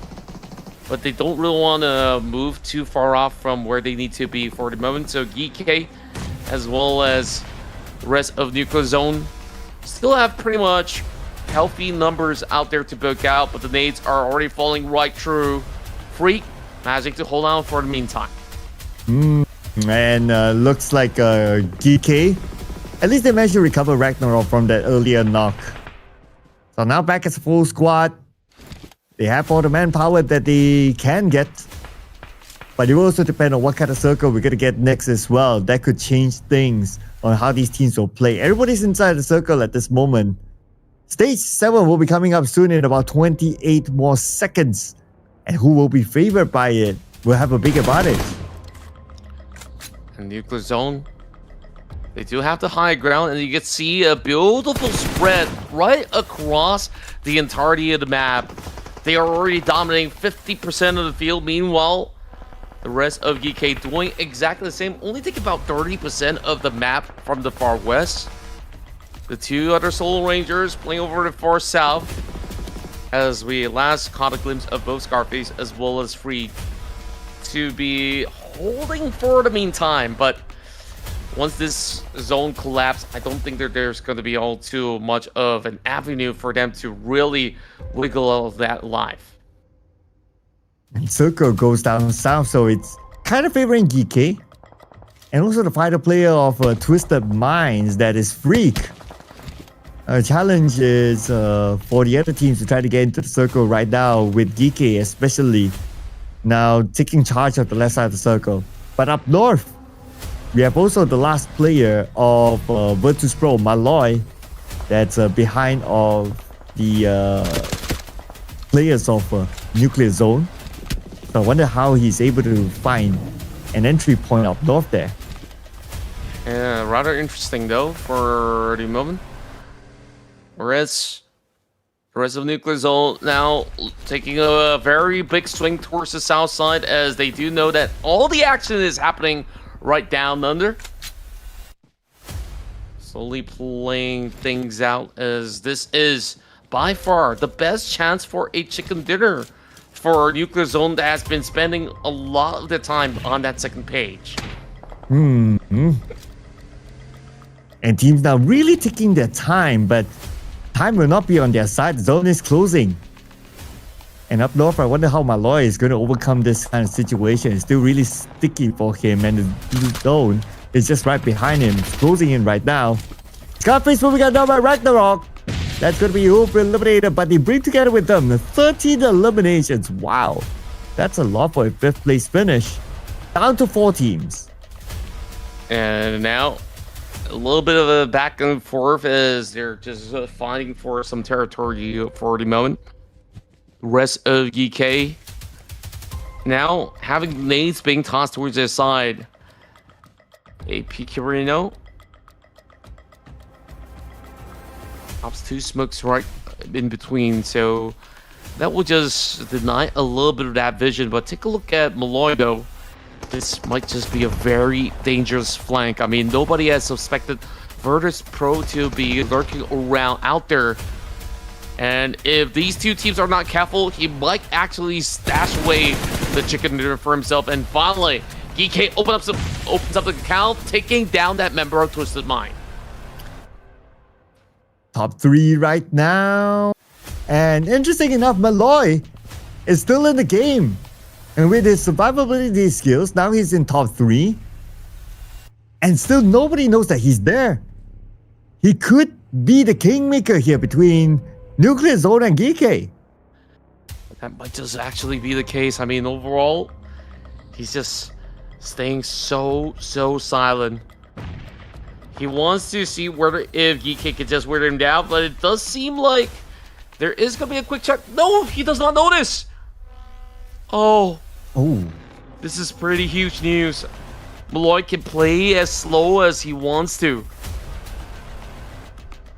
Okay.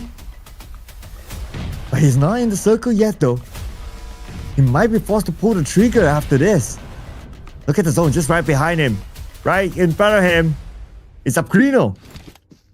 Okay, he can pull the trigger anytime. M4 in hand. He's super close right now. Oh, Brino moves away. Oh, Malloy could still continue to slide in the circle. A very risky move. We'll have to Oh, see there you how this go. one plays out. Oh, GEEKAY gets a glimpse. And now, Malloy, he's just dropping nades after nades. He does not know where exactly it's coming from. And Nuclear Zone, they're not checking the back. Still not checking the back. Really? I think they're just so occupied. They're just thinking, oh, it must just be GEEKAY just popping those nades. But they just don't know that he's looking around. But he could be backstabbed like that. But Malloy, double knockdown back to back. And Nuclear Zone now falling apart thanks to Malloy. They let Malloy go. And this is what happens. Malloy will deny away the point. And score his 2nd place finish. That was incredible! GEEKAY walks off with a win, but Nuclear Zone, what was that? They needed to check the corners, and they didn't do so. That have costed them so dearly. What was that? I'm still baffled by what happened. Like, how is that possible? Because Malloy, he stood up at some point. He shot. So he would have gave away his position, but nobody was paying attention to him at all. That's the thing, like, I thought that somebody must have actually responded in a certain notion or so, but it really seemed like the rest of Nuclear Zone, they were just hiding out, thinking that, okay, we just want to survive, and they just allow him to demolish from the back. And for the moment that they've been able to just clear things out, Malloy knows, okay, 2nd place, we'll take those any day, and he just basically say, you know what, my job's absolutely done. There's not much more else that he could basically do from that point in time, and lo and behold, that was just the way that they've been able to rock out a solid victory for the side of GEEKAY. of course, with the help of Malloy from the back. Oh man, I'm still awed by whatever happened earlier on. It's like you don't get that kind of move every day, especially after Malloy would have he did expose himself, but I don't know why that Nuclear Zone did not turn their back and hey, you know what? There's somebody behind us. Yeah, it's just an unusual occasion, but it is what it is at the end of the day.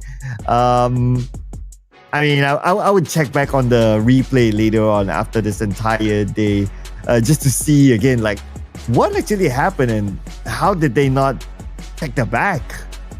Yeah, I'm not quite sure what really was going on with the comms, but they definitely need to work a little bit harder on that to really fix it, or they should just really check the bots right now and, know what's really going on. So, of course, we gotta move on because we still got more matches to go.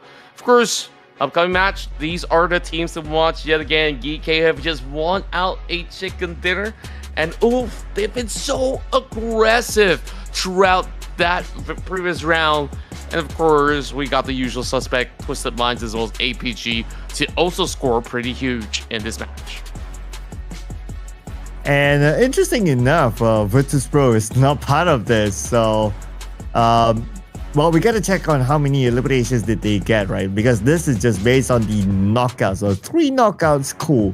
But exactly how many eliminations? I believe at least 2 of them, because the 2 of them came from the very end. Or maybe even 3 of them. I mean, the very end of this chicken dinner happened really fast. But anyway, we'll leave that to our officials to bring us the numbers soon, because I want to see how many points exactly did Virtus Pro actually get with that sort of run.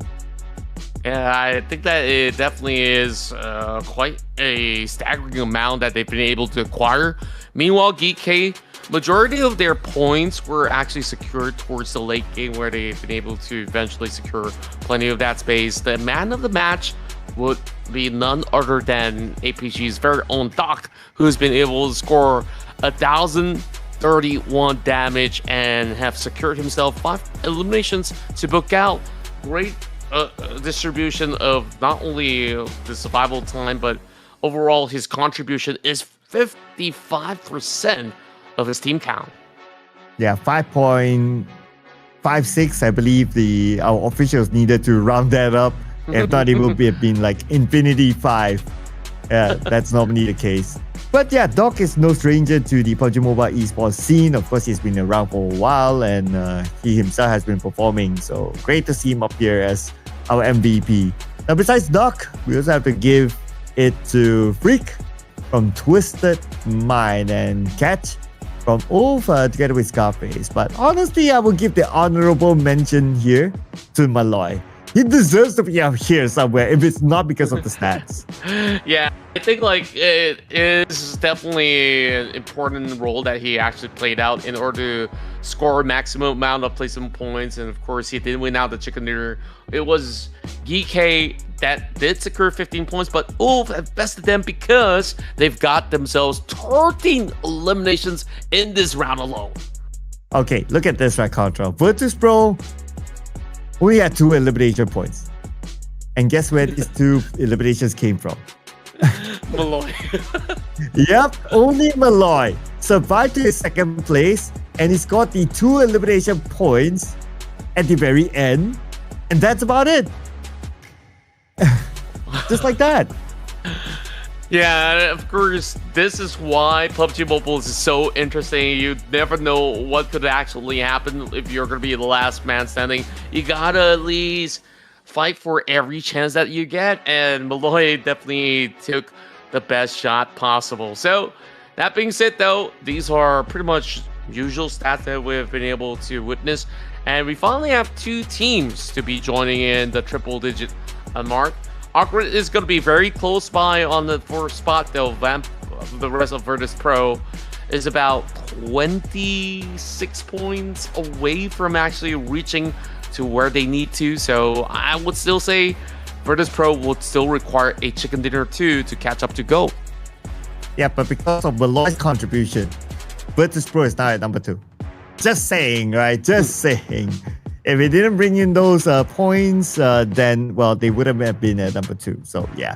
But on page 2 itself, looks like Alpha Gaming, a significant rise for them. They go up 3 notches to now number 10 with 64 points. We have 3 downward movers here. BOARS, we have Kara going down, we have Team Falcons going down as well. Now, ETSH is only 12 points behind Team Falcons. So, if we were to look at today's record, per se, ETSH, they're doing better than Falcons. So if this continues on, at some point, ETSH will push down Falcons to number 18. Yeah, but there's still a couple of maps to go, so we'll have to see. Perhaps Team Falcons will be able to get themselves out of the rut. First and foremost, I think they really have to heavily consider moving away from their usual drop spot, though. I think Pachinki, he's just gotta let Twisted Minds have it. Yep, but we will see if they change their draw spot in the next round. But before that, we're going to take a short break, ladies and gentlemen. So don't go anywhere. We'll see you guys after this.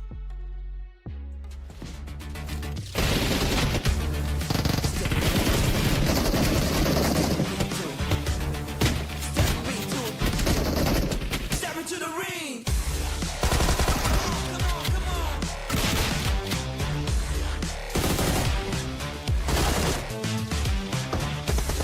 Let's go.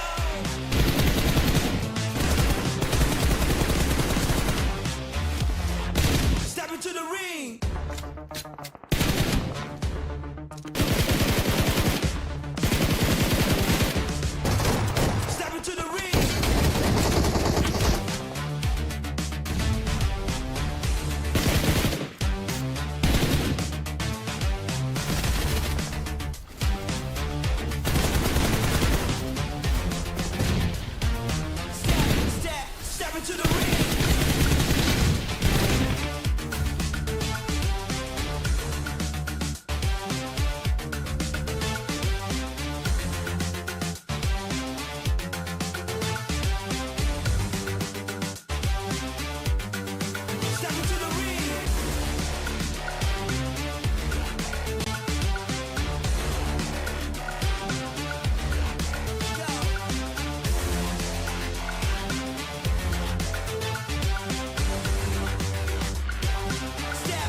Welcome back, folks, and we're going to be diving into our third match of the evening. And of course, it is going to be another round of Wrangle to be played out. Now, Sir Cloud, I think like we've seen pretty much enough of the Northwestern ending. I'm really hoping that there is going to be a shift of era to play out, but so far it's looking absolutely great for GEEKAY to secure themselves a chicken dinner. Yeah, and I wouldn't mind seeing a all the way south sort of ending, aka a military base ending. So we'll see if the Circle Gods will grant us that wish, because we only have this one other ERANGEL left before we switch up the map. Now, an updated top ERANGEL performer. So Go Team is still up here, followed by MADBULLS, and we have GEN.G as well as Rectum Carrier Esports up here. So top teams here. Whether they will still be able to get the chicken dinner or not, we don't know. It could be another team because you have 18 of them. So all these teams are amazing. Any of them can come up with a chicken dinner. Yeah, true enough. And of course, going back into the predictions as well, I mean, this is always the tough part. So I think we've tried a couple of times already, and still, I don't think any one of us have been able to actually secure it. So maybe production should go for the first prediction, because we started things off, usually we still haven't gotten it right. Yeah, go ahead, Prop. You can put yours first. Okay, they wasted no time. Go to this. Of course, the number one team, right? Of course, yeah. And just because of Malloy, I'm going to dedicate this prediction to him. So let's bring on Virtus Pro. Let's go. Oh, you took my pick. Okay, Virtus Pro. You know what? Let's double down. I think like we can definitely see where this is going. I think Virtus Pro, for the past two rounds, even back in Rondo, they've been playing very, very well. So yeah, put VP for me as well. You know, in class, the person who always borrows my homework, you know what happens after that? Oh, so tell me what happens. Yep. He gets They score 1 point? Both of them score 1 point? Or both of them didn't score? Teacher punishes the one that copies homework. No. No. I mean, like, there's just, you know, those instances where both get accused by the teacher. Hey, you both are cheating. You guys are accomplices. You both don't get points. You know, like, it works that way too. So, you know, of course, jokes aside, I think Virtus Pro, they just have this kind of formula that really works very well. They know when to play safe and when to also go ultra aggressive, which I really do like. Even last round where you saw it was down to Malloy, he just made magic happen out of thin air. Well, what was magical was that the rest of Nuclear Zone did not take a notice that he was there all along. You know, there was one point that they were even driving in the vehicle, moving towards that direction, and they didn't know it was him. Yep. It still baffles me though. But yeah, especially with that nade, right? He went through a nade. So, but still, like a Nuclear Zone somehow didn't check the back. But yeah, I mean, that gave us a bit of an entertainment, right? Imagine in an alternate universe that, okay, he threw that nade, it kind of connect, kind of didn't connect, and then Nuclear Zone turned their back, eliminate him. We wouldn't have a story to tell, right?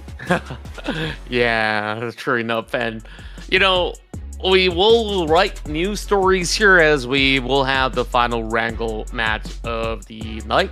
So 20 more seconds to go, and yeah, I'm just really hoping that we're getting a brand new zone, because, you know, 3 times, that's more than enough where we've been able to get a glimpse of what really goes down around the outskirts of North Shore. So without further ado, let's kick off match 13.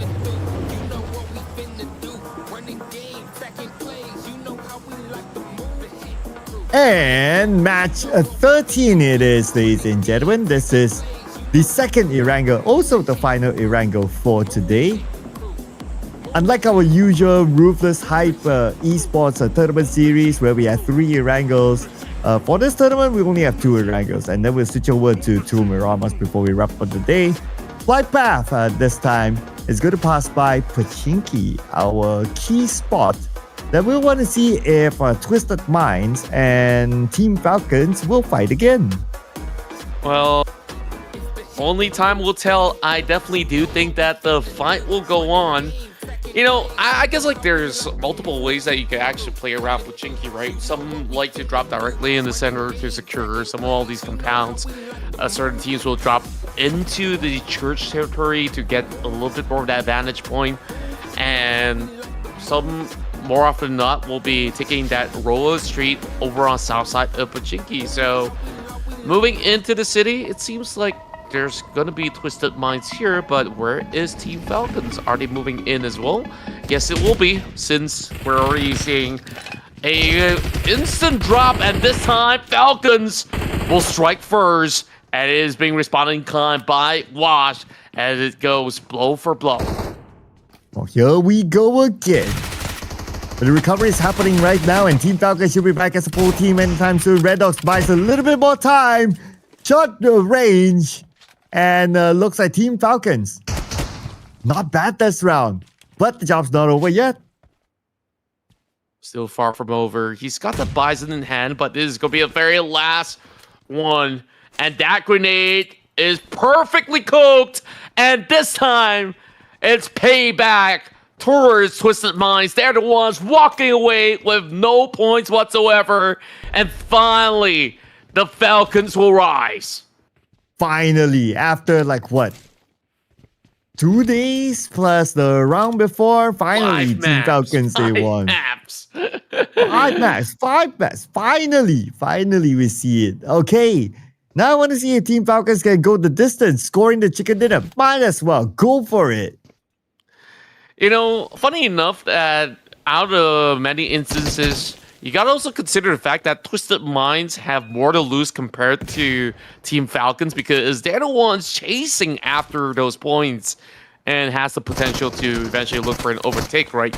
Meanwhile, back towards Sonoska Military Base, it's Alpha Gaming once more to challenge up the rest of GS, where we've always seen GS to quickly move into the building.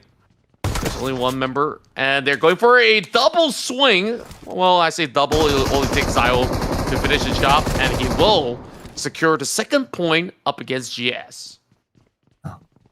And this is also a fight that we're familiar with as well. The Alpha Gaming against the GS. The last time around, Alpha Gaming won.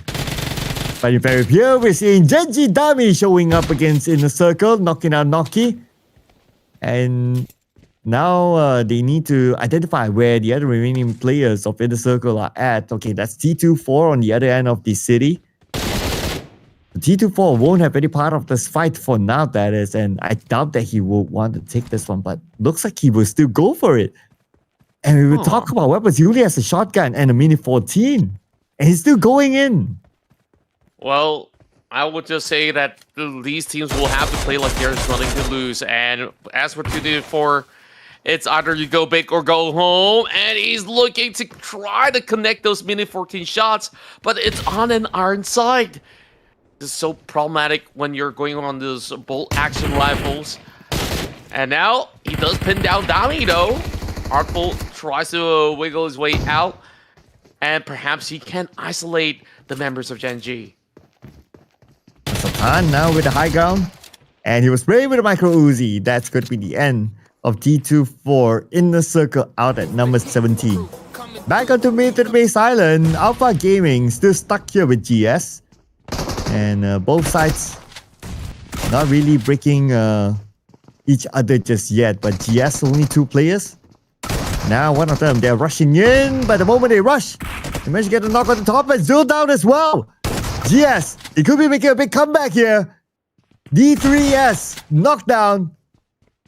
Can't find the player of GS actually pull up a big clutch here. The rest of APG kind of felt perhaps a little overconfident, overzealous, you may say. And now they're slowly getting punished. just a little bit of swerve around as GS tries to hit over the wall. The rest of the players are just looking to eventually close up the fight. Alpha Gaming can't actually go in for a reset. So 2 versus 1 for the meantime. I think like of all of the battles that we've been able to witness so far, these two are the ones that always brings the closest battle.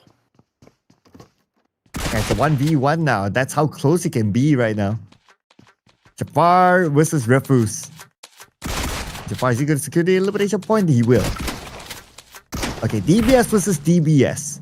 And both of these players about 60% of health. And Refuse receives damage. Oh, Jafar now has the advantage. He knew. He landed the shot. Now he's just chasing Refuse now. Refuse running for his life. Jafar on the chase. He's able to heal up in time. Jafar, he goes up to the top floor, but Refuse is actually on the ground floor, but beautiful cinematic jump shot by Jafar to finish out the final player, Refuse. And GS wins military base. That was crazy. Last round, it was a big turn of tides coming in from the side of APG, and this time, an epic comeback, 1 versus 2, and he clutched it when the team needs him the most. He performs out of his mind. And now we finally do get a brand new update. It is between the island as well as the mainland. A little bit more coverage leaning back over mainland, which is why you're still seeing majority of these teams. They're not going to be rushing into the island. Perhaps so.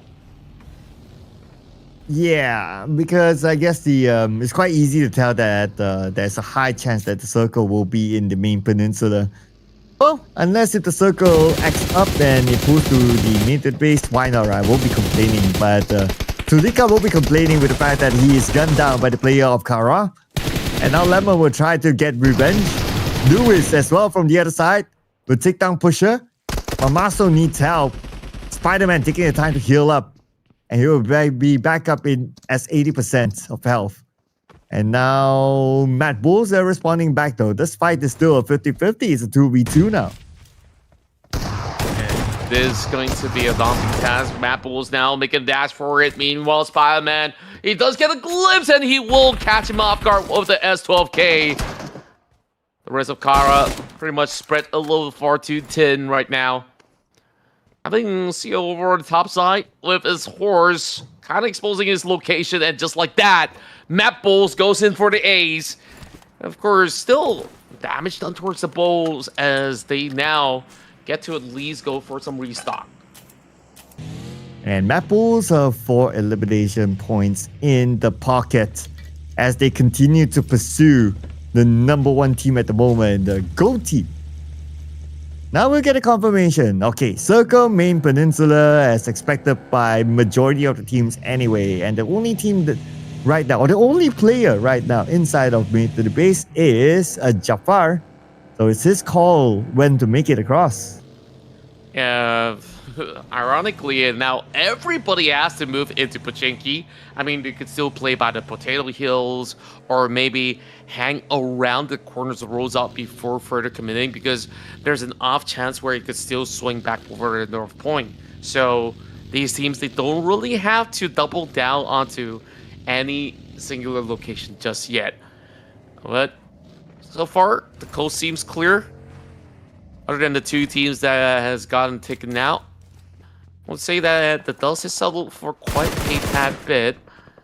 Meanwhile, the rest of Ulf now getting spotted by the rest of Goat. A really rare instance where, you know, it isn't the wolf hunting boars or even bulls or anything else like that. And now the prey becomes a predator. The prey becomes the predator. Interesting. But will the predator be able to... Prey? I'm trying to find the right word. Yeah, the first word that came in my mind is like absorb, but no, it's not absorb the prey. No, Yeah. engulf the prey? No, that's a better word for it. I'll figure that one out. But right now, yep, here goes a nuclear zone. And this one last player, not really the last player, but the only player of BOARS in this building, and he will be easily taken out. Yeah, so swiftly. Nuclear zone. Definitely not having the best of moments after losing out on a potential chicken dinner, being dented by Virtus Pro. And this time, they're gonna play as aggressive as they can be. Meanwhile, speaking of Virtus Pro, is the BOARS chasing upon them. And yet again, he's been able to at least go in for a 1-for-1 exchange. Diana, despite him being limping for the moment, will be able to be rescued by the rest of Virtus Pro, winning out that trade, but that is a hovercraft that just ran over those members of Nuclear Zone. It does seem like they will further commit. Fajita could not draw the exchange, and now down to Krona as well as AP Corrado. And speaking of which, he goes down, and there's only one member remaining. He's looking to actually step out of the vehicle and now goes for a 1v1 challenge. And look at this. Say My Name will come in to save his other teammates as well. Oh. And they should be back up again. Jafar really is taking his time though. He's still in mid to the base. Is he even moving? I'm not too sure. I worry that if it stays there longer, he will be eliminated by the zone. Yeah, that could potentially be the case as well. I mean, we'll have to see if he can actually survive the brunt of it. Because GS, I think that if there's a way to book it into the zone, you can just cut straight north and then hope that you can actually make it in due time. Whereas the rest of R8, they're going to be hanging by the fields of Pachinki. This is a decent spot, a very secluded shack for them to hold out without needing to commit into any other area. So definitely plenty of time to be bought from the side of R8. They don't really have to do any drastic measures for the current point of time. I think Jafar... Okay, he's still healing up though. I'm just looking at the health bar of Jafar, right? He's still healing up though, so... How is he gonna cut across? Okay, he's on his way right now, right? Will he be able to make it in time? Well, I guess yes, because you can still use bandages while you're on a vehicle, while you're driving, so he'll be able to make it through. Yeah, it should be absolutely fine. Meanwhile, GEEKAY, they found themselves a decent spot to hold out, so they're not gonna be cheeky about this current point of time. And this farm area, we're seeing more and more teams flocking over onto the corners. Just hoping to actually see if there's going to be any kind of players that really want to go challenge for some of all these spots. Whereas for the rest of Gen.G, they're just going to book it though. They just bypass a few names right across our screens. As the rest of MADBULLS, they don't really have the ideal angle to really rock up against Gen.G just yet. And Gen.G Satan went in for an airdrop, okay. It could be one of the first, if not the first airdrop in this round. Interesting enough, he's still able to go for it, even though that there are other teams around the area. That includes a MADBULL that's right in front of Gen.G. And that could be the next potential clash point, especially after the zone closes. Indeed, and it really seems like these teams are kind of happy with where they're currently at. But with the update, you can please everybody, so everyone's just gonna move deeper and deeper towards the potato hill. And take a look at that. Rectum Car Esports, they are at the peak, but the question remains, how long can they hold out? And BOARS Gaming, 2 more players for them to hold out. Position not compromised yet, but we have to welcome Jafar. Welcome to the zone. He finally has arrived, but he arrived a little bit late. And now being the final player, he has to find a spot. We'll check back on him later.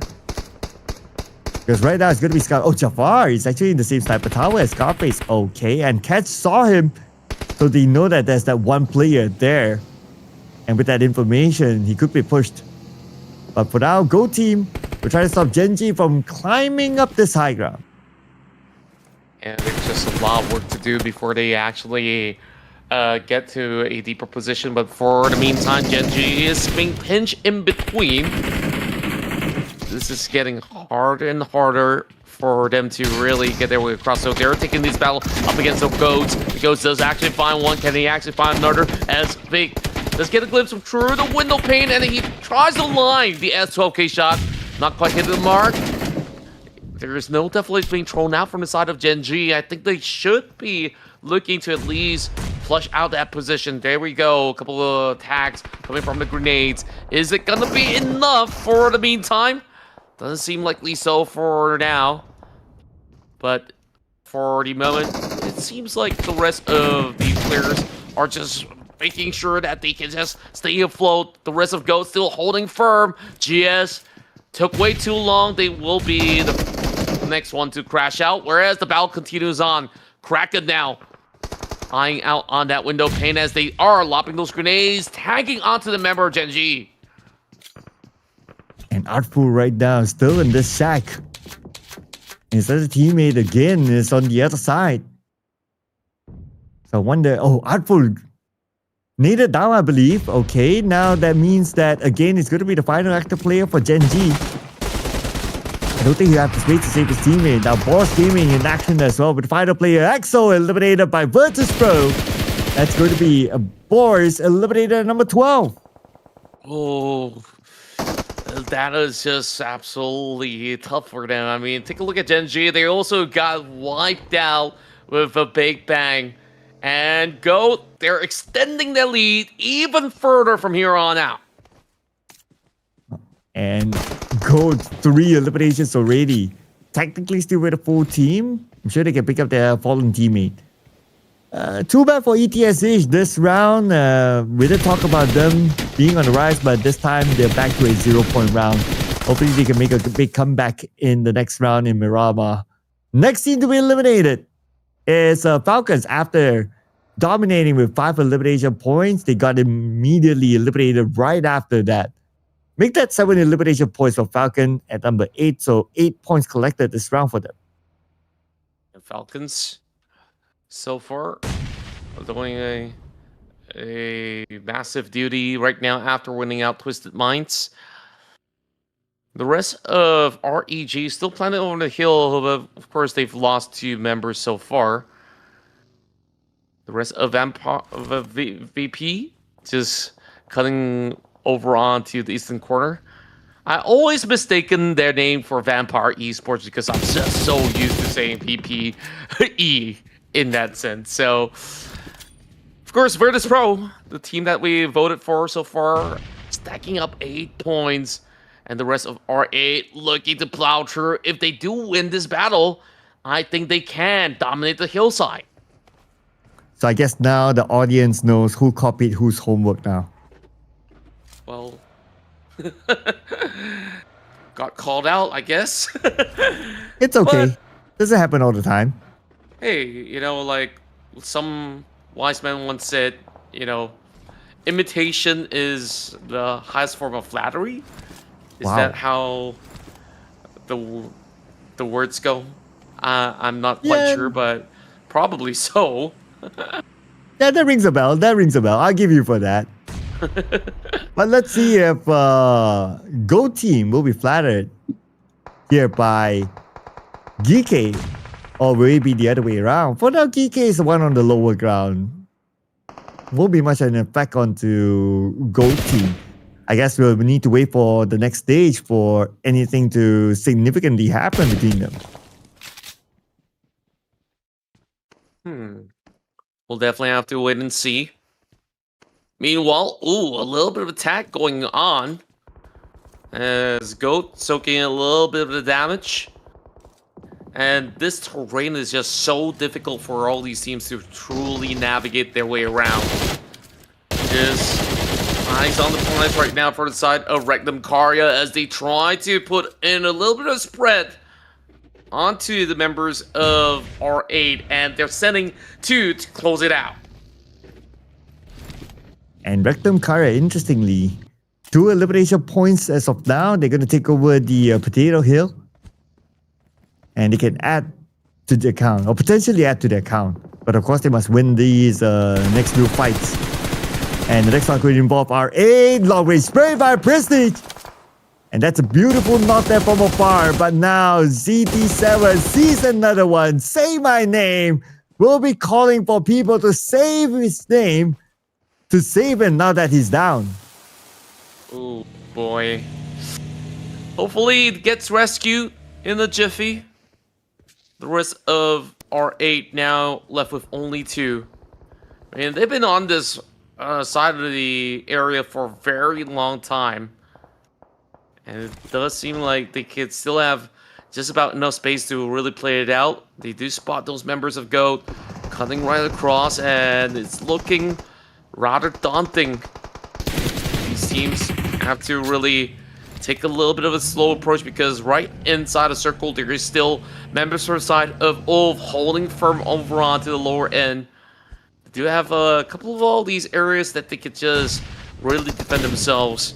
MADBULLS on the upper quarter of the hill, whereas the rest are just battling from the outskirts. And R8, who knows whether if they could just find a way to overwhelm the rest of GOAT team.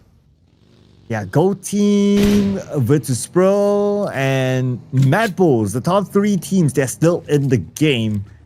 And obviously, they are now collecting placement points because we are 7 teams left. The challenge will be for the bottom teams, R8, Rectum Carrier Esports, on how they're going to overcome this situation. But Diana passes by a player from R8, but he let that one go. Okay, interesting. Maybe it's a scouting work. But while that was happening, GOAT team, they're currently dominating with at least 5 elimination points. MADBULLS eliminated at number 7 with 4 elimination points. And Virtus Pro is on a rampage. Oh boy. Right at this moment, they're just going to be ensuring that they could just get a deeper space. And right now, the flank comes right through. Ulf Esports now getting charged as Catch still holds firm. And still all 4 players remain. I say that immediately. That gets responded with a couple of tags over onto Solus. But Build Grenade that does catch all the way towards the tail end. Oh, Virtus Pro, the only team with a full squad right now, and they're coming in. Virtus Pro picking up those elimination points. The next target is Kraken, and they will eliminate him. OP Esports, 2 players left. And here comes the nades onto the last player of GEEKAY. From Virtus Pro, might lose Say My Name. He's currently gunned down. Scarface will eliminate him, leaving Virtus Pro with 3. Oh boy. Virtus Pro, they do have a lot of all these coverage directly over the center. Whereas, Ulf, you saw what they've been able to accomplish last round. They just absolutely demolished teams that they meet within their crosshair. And of course, we do have a singular unit over onto the southwestern corner of the map. And we really want to see if there's still going to be any form of results yielding from that said player. As the coast seems to be quite quiet for the meantime. No further commitment whatsoever, as the rest of Virtus Pro is just holding firm, not allowing either team to bypass. Yeah, everybody has their own corner now, and they will protect it with all their life. But stage 7 will change if the corner is still valuable. The circle hard shifts towards the right, okay. Couple of players of Wolf currently in the circle, but it's not too difficult for Virtus Pro as well because they have the high ground. They can easily move in. No problem for them. The hardest is going to be the final player of GEEKAY. Hopefully so. And also take note that GEEKAY is once again in the top 3. Last round they did manage to walk away with chicken dinner. So who knows, they might pull off a Virtus Pro. I really do want to see that happening.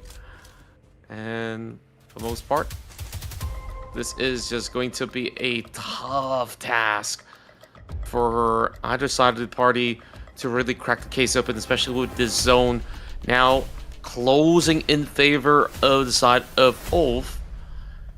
Despite usually high ground benefiting teams, this is an instance where it may not actually give that full favor to those because they have to make a very steep descent, and it is definitely no easy task.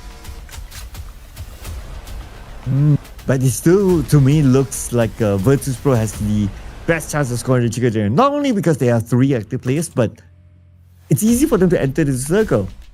And they will still retain some level of elevation. But looks like they will just go all the way in, sending Diana out to do a bit of a scouting work just to be sure their next pit stop is going to be clear. Yeah, seems to be the case for the meantime. Virtus Pro, they do go in for that big swing by the edge. And then knows that this crate is probably being looted up already. Rest of Esports now spots that Lone Ranger coming in from GEEKAY. SAPG tries to draw an exchange, but not really finding anything so far. And slowly he's getting peppered by Aaron7. Is he going to be able to land it? Eventually he should be able to settle the score, and yes, they do. Now down to Virtus Pro versus Ulf. Is they going for a drive-by? Scarface absolutely surrounded, but he's still fighting back.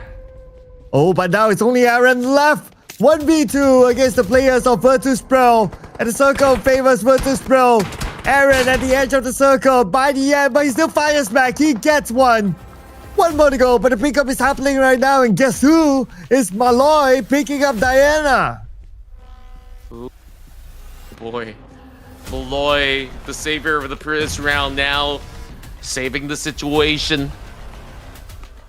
And now Aaron closes right in. It does have that grenade. Does it connect?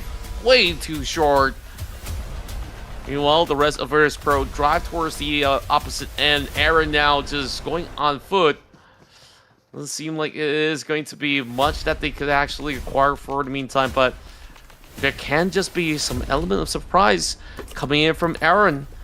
And finally, Diana goes in, quick restocks. And now this 2v1 could end at any given moment.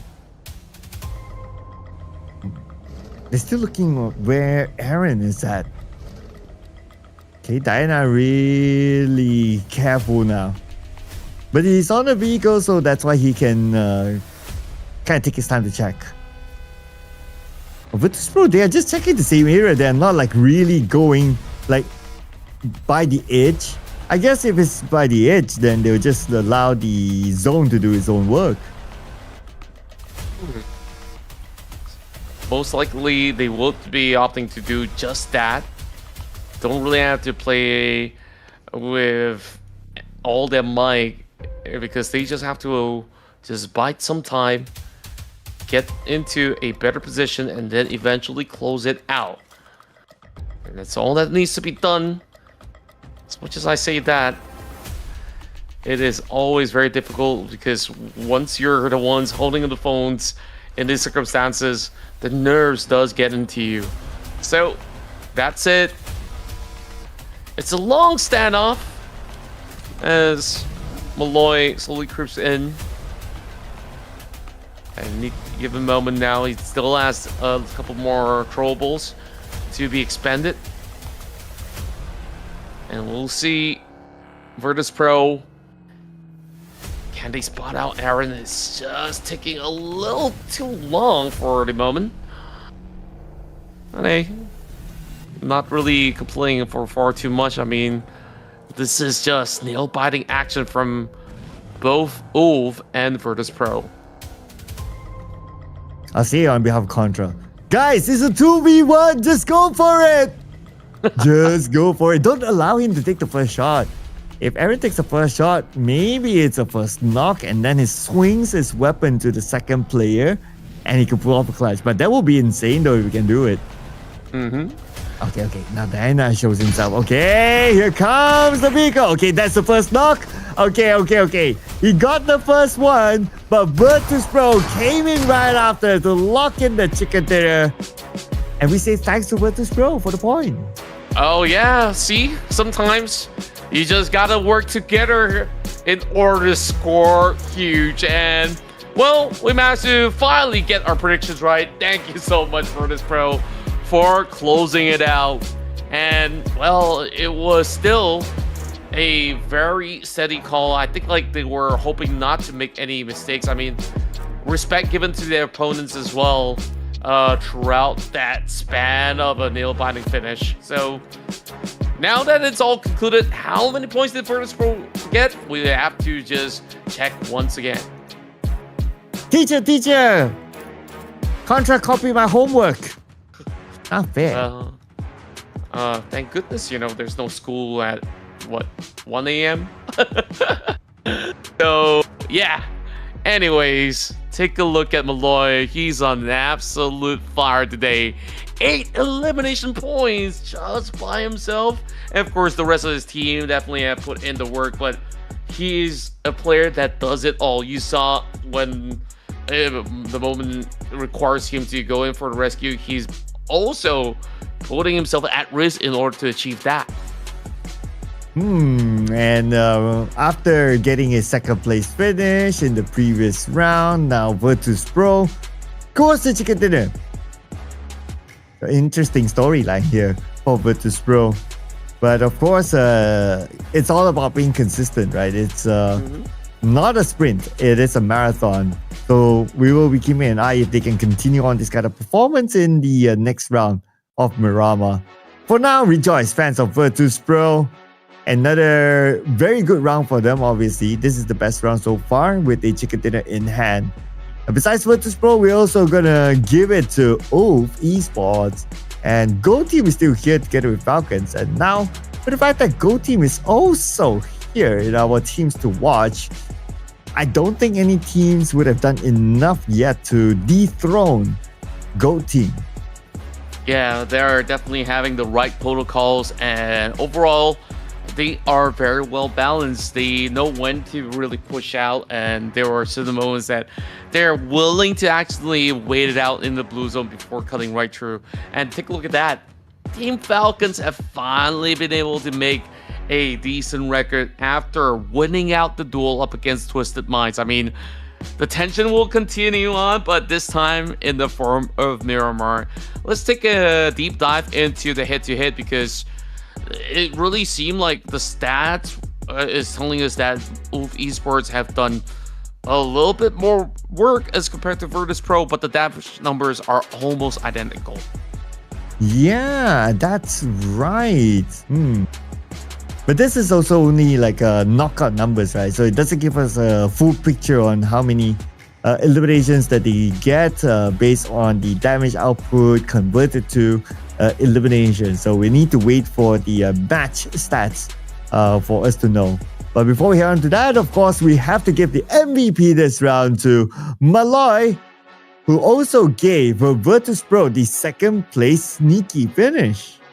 Yeah, he's always sharp on the watch, and at the very same time, when you need him to play for survival, he can just sneak his way out. This time, no sneak required, because the rest of VP have been able to just land a huge chicken dinner. Of course, Diana also stepped up to the platter as well. We saw so many instances where Diana was also making himself as the first line of contact. So you can see decent distribution coming from him. Meanwhile, Aaron as well as Scarface, they did manage to also land 4 points apiece. Wow, 3 players with 4 points. Interesting. And out of the top performers, 4 players, but 2 teams represented up there. Virtus Pro 27 points. That is a big haul.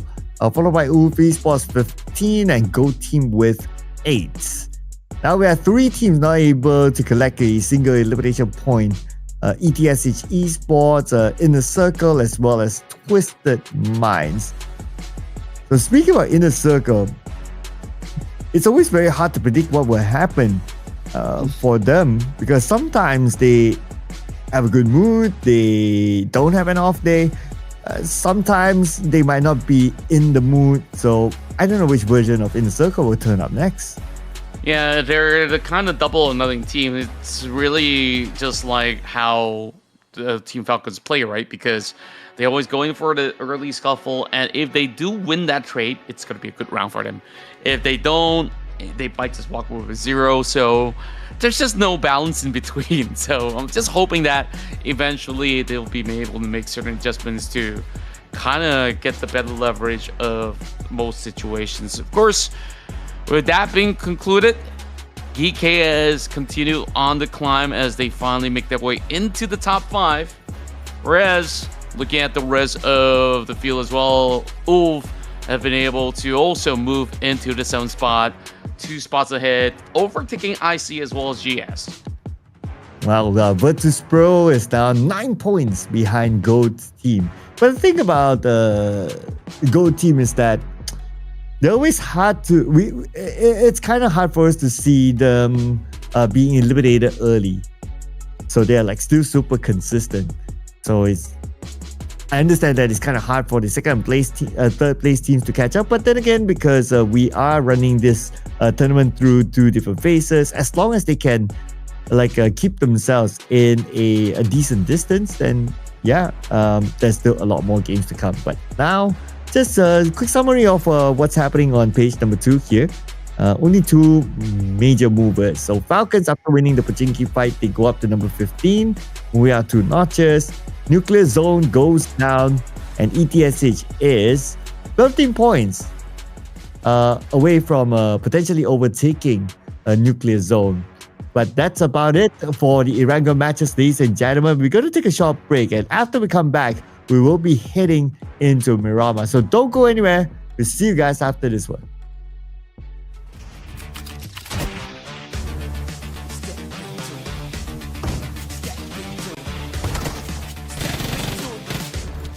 Step into the ring. Come on.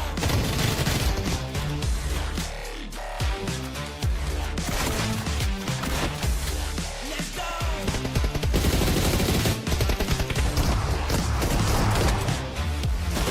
Step into the ring.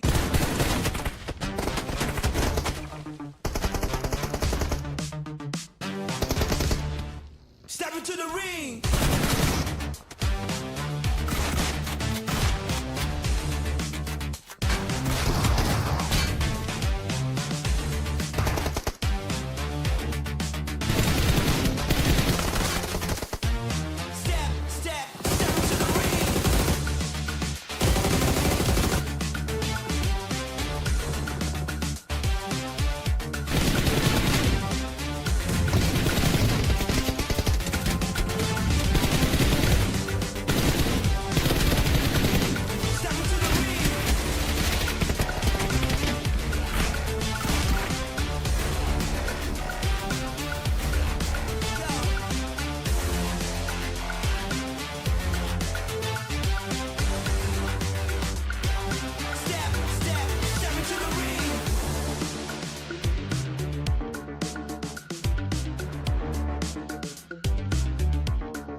And we're done with the ERANGEL matches, ladies and gentlemen. Next, we're going to head on to the Dusty Dunes, the biggest map in PUBG Mobile Esports. It's going to be Miramar after this. Welcome back to the Ruthless Regional Showdown. This is, of course, still the last day of phase number 1. Before we take a break and we move on to phase number 2. My name is Sir Cloud and my buddy here, Contra, who copied my homework, where Virtus Pro just came off a chicken dinner. Yeah, well, you know what? This time around, I'm going to make sure that it's going to be a different kind of vote so we can start battling for those points. Hey, production now has to keep up with us as well. So we'll see what seems to be the lucky team to be able to score huge in this round. So from the previous record, I do believe that we've seen a lot coming in from, MADBULLS back in ERANGEL yesterday for ERANGEL. But Miramar, could you, of course, refresh my memory? Which team was it that scored back-to-back wins? You're testing my memory now. It is GS. Yeah, GS scored a back-to-back in Miramar. Because in ERANGEL, it was MADBULLS that scored back-to-back. Now, are you going to pick GS for this one? Nah, I was trying to bait either one to actually vote for GS for the moment. But if we take a look at today's trajectory as well, I think I'll keep this one, by the way. Overall, hey, that's not fair. Like, you haven't said a word in GS. Okay, fine. You go ahead and have it. I think that I'm still gonna go for something that is maybe slightly different compared to the rest. I think Inner Circle, they put in some really good effort throughout bigger maps, and I think like with just about enough space, they might be able to work it out. So this time I'm locking my vote on Inner Circle. Okay, and R8. Oh, interesting pick by production. Well, you mentioned about like picking something, I wouldn't say even like Inner Circle is out of the ordinary, right? I mean, we have seen them perform as well before, but if you want to say that, oh, we're going to pick something different, well, I would say R8 is the different one. Oh yeah, and I definitely think that R8 has like their super high highs and also dead bottom kind of low as well, which is a little bit tricky when it comes down to figuring it out. I mean, same could also be said about Inner Circle, right? You take a look at their rounds in these matches back in ERANGEL. It's either they win out that battle and they have a really good time, or they just crash out with 0 points. There's just no in between. And I think like these two share almost similar DNA in essence. It's just that, the playstyle wise is maybe a little bit more aggressive for the side of Inner Circle, whereas R8 definitely has a certain methodology that they use to execute when it comes down to a battle or rotation. Yeah, so with the data from the past 2 days, right, they certainly have to refine their methodologies in order for them to catch up to the ones that's at the very top. And of course, that includes the number 1 team at this moment, Go Team, who has yet to be shaken. Though the points are close, they have been close like forever. But still, nobody's been able to dethrone them from the number 1 spot. Yeah, and overall, I just think that when you're holding such a great position, all you have to do is maintain maybe about 5 to 6 points per round, whether you earn a chicken dinner or not. That should be a safe bet for them to be able to just, accumulate just about enough so that you don't really have to worry about being overtaken if, say, a certain team scores a chicken dinner. Usually it's like maybe about 12 points, 15 points, they're off. So if you have maybe half the margin, that kind of offsets it a little nicely until maybe, somebody has gotten 2 back-to-back chicken dinners, then that's where GOAT really needs to be concerned about the rest of the team. But for now, I think they're just chilling. Yep, but the teams will be chilling right now. because we're starting our game directly into Miramar, and I'm keeping my eye around the area of St. Martin. It does look like we have overlapping teams there. Oh yeah, and I do think that it will be dispersed into different territories though, because yesterday we saw some action inside Hacienda del Patron, and that's where we're also getting a little bit of an action. Take a look at that zone though. Oh boy, everyone's got to make a sprint over onto the southeastern corner map. So, other than Lost Illness, everywhere else is still up for grabs. While Twisted Minds, this time, they're the ones to be rocking up the side of Falcons again. And Naki lands the first blow as they take down one member side of REG. Oh, just right in front. Oh, that took a while for Naki to get onto Silas. And Naki will secure another elimination point by eliminating Z-Wolf. And Loxy just waiting at the top. But interesting enough, Inner Circle, they are playing this round with 3 players, but still they're able to win this early fight, or at least have an advantage against Magnum Karya Esports. Yeah, somehow they're still the ones pushing as if they have 4 members with them. Are making a whole lot of noise. Prepping that grenade. I think that this is going to be absolutely perfect. And just like that, 2 teams that got shut down within the span of a second. GEN.G as well as REG. They both go out at the very same time. Whereas Kara goes on an absolute spree with a very clean streak. But that's a interesting start. But now Team Falcons, let's see if they can make it interesting to win this one against Twisted Minds in El Pozo. So far, Falcons 3 players. But if you try to think about it, they are about 2,400 meters away from the circle. So they have to make this quick. Knowing these players, I think they will spend like phase 1, phase 2 inside the zone if they are going to be able to just take each other out. And Falcons so far doing the massive duty, but is there going to be enough? They do get the shred. Lord, he went in with the micro Uzi, and now he brings out the Winchester, and he finishes it off by landing that final tab. Absolutely insane coming out of Lord. Man. And again, the final result is Twisted Mind winning against Team Falcon. And Team Falcon, no points this round.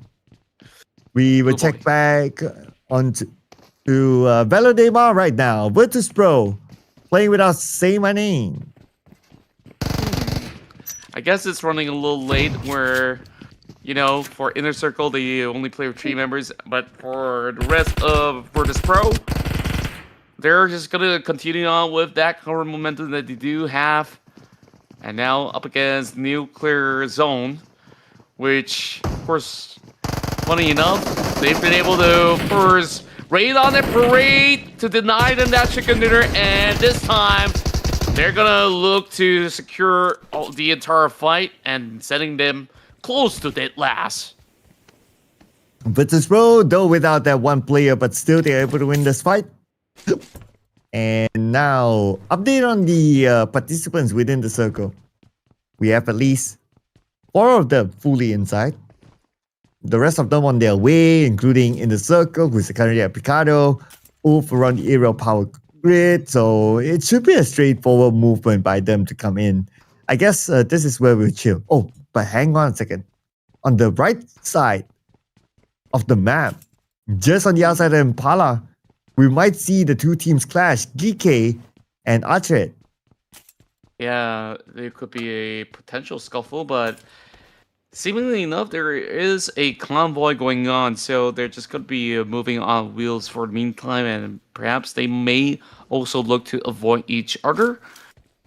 So, at the very least, Derm have already taken notice of these movements. Whereas Ragnarok, he planted himself perfectly on top of the hill. And just like that, catches one off from ARCred. Somebody's receiving damage from afar. That's Ragnarok. Bad boy. Putting pressure with the M16. Tap mode from afar. Are they in the circle? Yeah, they're already in the circle. But for ARCred, there's actually another team on the right side. Okay, yeah, now we have them in screen. It's GEEKAY, and Ragnarok is on his way to save his teammate. Should be able to retrieve it in a jiffy. Well, GEEKAY, happy to nap one. But they also have to consider the fact that this is going to be a zone that they can hold out for a very long time. So they kind of don't want to over-aggress. They're probably able to share the space, but hey, why share when you can have it all by yourself, right? So GEEKAY, as much as they're spread out, I do like how they're actually holding out, but Derm! Oh! That was nasty. A headshot by SAFG to suppress him. And instantly, both sides looking for the pickup. And Kevin trying to do the same as well to Bad Boy. But Bad Boy is still alright, and Kevin doesn't really have the most suitable type of weapons in that sort of a long-range setup. In a circle, with 2 players left now, they try to take this fight against GS Esports, and GS Esports full team. They are coming in, and IQ has to back off. 50% of health left for IQ, but he's stuck at the rooftop now. I like how both of our votes are going at each other right now. And of course, I start off with a deficit. Not only in the form of the players in the joining the lobby, but now this time, only 2 members remain for the side of Inner Circle.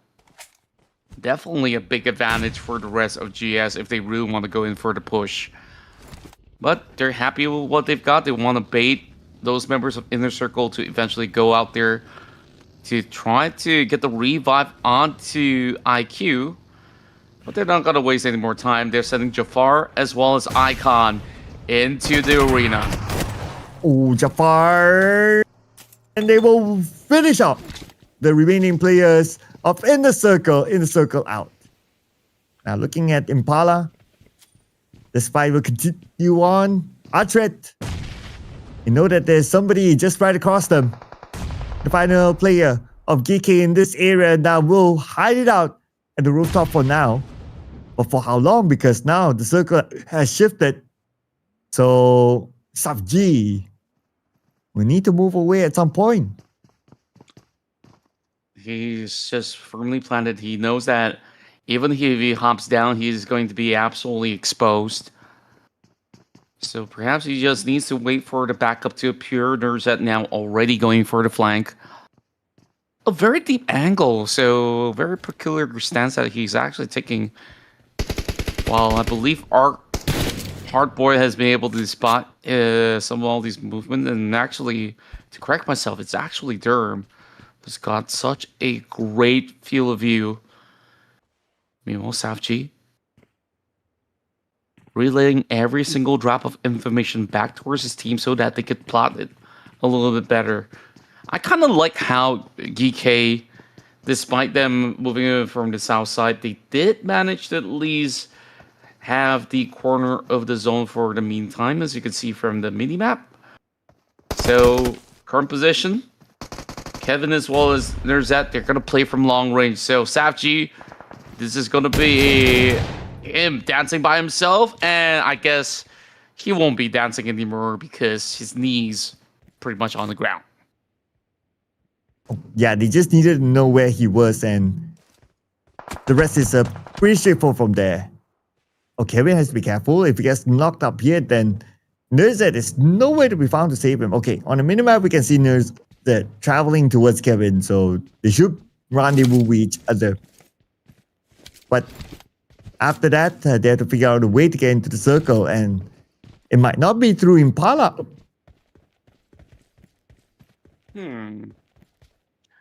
Probably tough for them to really leave this facility without getting caught. Speaking of getting caught, oh, that was beautiful. Bad boy. He always strikes so hard from a distance. And that is it. Now I'm looking at Virtus Pro and Twisted Minds. Okay, now Virtus Pro spending time in the blue. They're taking their time. But stage 2 is still doable to tank. Stage 3 kinda tankable as well. Stage 4 is where the question will arise. So we go on the stages now. We are going to shift our stage to stage 3. Majority of the teams already in the circle except for Virtus Pro. But now with the next phase of the circle, let's see who will be favored by it. We still have a good handful of teams in it, just on the outside of La Benita. Yeah, surprising enough, no team have been able to claim the direct crater of La Bonita. The only closest team to do so is APG. So I think that perhaps when their options are running out and there's barely enough space, that's where you will expect a clump of crowd moving in from the far west. Car Esports also plotting their journey as they are just about to move away from Minas Generalis. Some portions still being covered. I guess they do have a 50-50 chance of either staying put and maybe reap the rewards later on, or if it does swing a little further, at least they're already on wheels. However, over the side of GS, they're pushing up against the rest of BOARS. Do they suspect this though? And Avlik will take out the play of GS, but now he needs to go in with a CQC, and he managed to get one. It's so eliminated. Here comes the rest of Force Gaming. GS is in trouble. Snowwick's on the other side. Snowwick sprays, but Jafar fires back on the Snowwicks. Looks like Force Gaming, they will not go down without a fight. They will continue on, trying to eliminate the players of GS. But before that, locking in the elimination is going to be BOARS. Elimination number 3. Yeah, and now going in for the recovery. This might actually be a very, very good area for them to really plan themselves for the moment. Well, not exactly for BOARS, but so far they've been able to execute as a sweeper keeper. Sweeping off teams just from the edges. Twisted Minds also going in for the late rotation, and now BOARS have gotten a glimpse. So things are gonna look a little tougher from here on. And Twisted Mind currently dominating with 5 eliminations. And he can potentially add more to the count with the fact that APG is in front of them. And MADBULLS, in fact, with Kara elsewhere as well. But BOARS is around the corner too. In fact, BOARS is the one now approaching Twisted Minds. Yeah, they just really have to push through. There's no other way out. It seems like those nades are really doing Twisted Minds a little dirty. And speaking of which, oh, a perfect connection coming out of EXO. And the BOARS now look to close up this battle. The rest of Twisted Minds not having any further reprieve. The rest of Ulf is also closing into his distance. And Circle moves up north. And look at this. Who's in the middle of the circle right now? ETSH in the middle of the circle. Okay, this round they're going to play in the middle passively. Let's see what can bring to them. But here is the nade by BOARS. Beautifully executed on the Twisted Minds. And now Lord will need to heal up as quickly as possible. What a nade that was. And here comes the rest of BOARS. But Lord fights back. Lord will make sure that he is the Lord.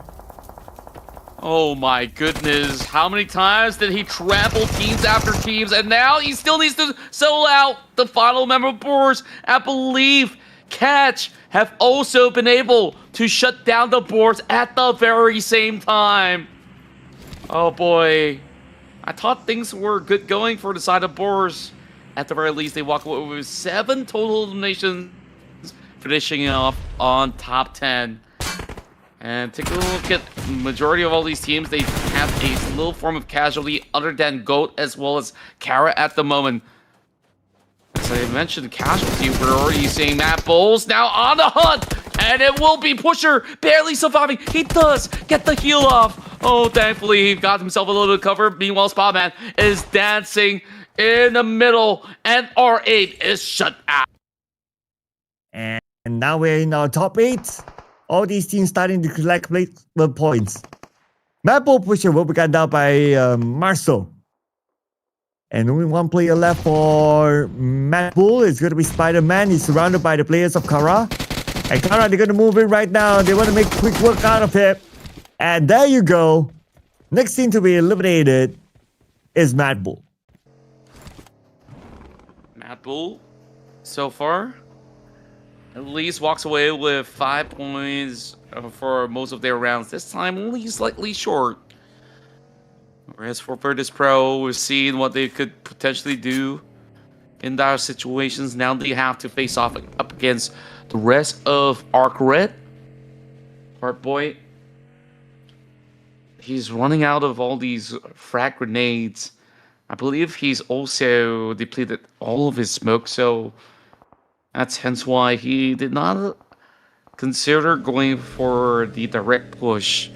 A little too risky. Since bigger risk, we're looking at members from the side of ARCred trying to really crack the case wide open. The rest of Virtus Pro so far holding firm as we go back towards the side of GOAT team. Oh, go team, go team. Full team, but there's still 6 other teams that can potentially stop them from getting their own chicken dinner. But Go Team seems to be in a semi-clear position down south. Yeah, there are other teams close by, but they're just too far away to give a big of an impact to Go Team. And we can see that they're starting to get together now. But we have to get together and be prepared for the next phase of the circle. There's a big chance that Virtus Pro will not get the next circle. And true enough, it went towards the middle. ETSH still has the circle. And that actually forces them to fight off ARCred. So no matter what, this 3 versus 2 isn't going to be easy. And yesterday we have something of similar sorts, but it was closing a little bit further north. Meanwhile, over the hillside, Ulf, APG, they go on the scuffle, and same goes to Kara, who is currently bunched up on that far west. Top down, kind of stuck. How is he going to get out of this sticky situation? Looks like the answer is no way. As he gets eliminated at number 7. Now, Ulf Esports, from afar, they will now try to stop Kara. And Solus has this high ground advantage. But everyone from Kara now approaching him. He has to let this one go. And it's just too tough to actually bear. Meanwhile, you can see the return fire coming from the side of Aaron trying to suppress Poser. There's also heavy backing coming from the side of Wolf to try to also take him out. But Aaron so far looking very sharp on the Mini 14. Oh, I believe that's a hit shot right there. Being blocked by the helmet, he'll be able to at least hold on firm. Wolf Esports does have the links in hand. I'm not sure if you want to just send the links directly onto that Lone Ranger over there. Could be better off used by blowing up maybe hovercrafts and stuff like that. So we'll have to see. Current Esports. This is by far their very best round played out. Oh yeah, no doubt, right? But the competition is going to be super tight this round.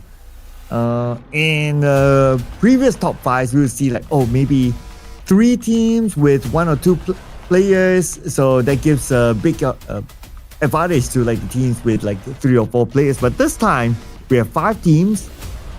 And everyone has their players still intact except for ARCred and ETSH. So this is going to be a very tight chicken dinner.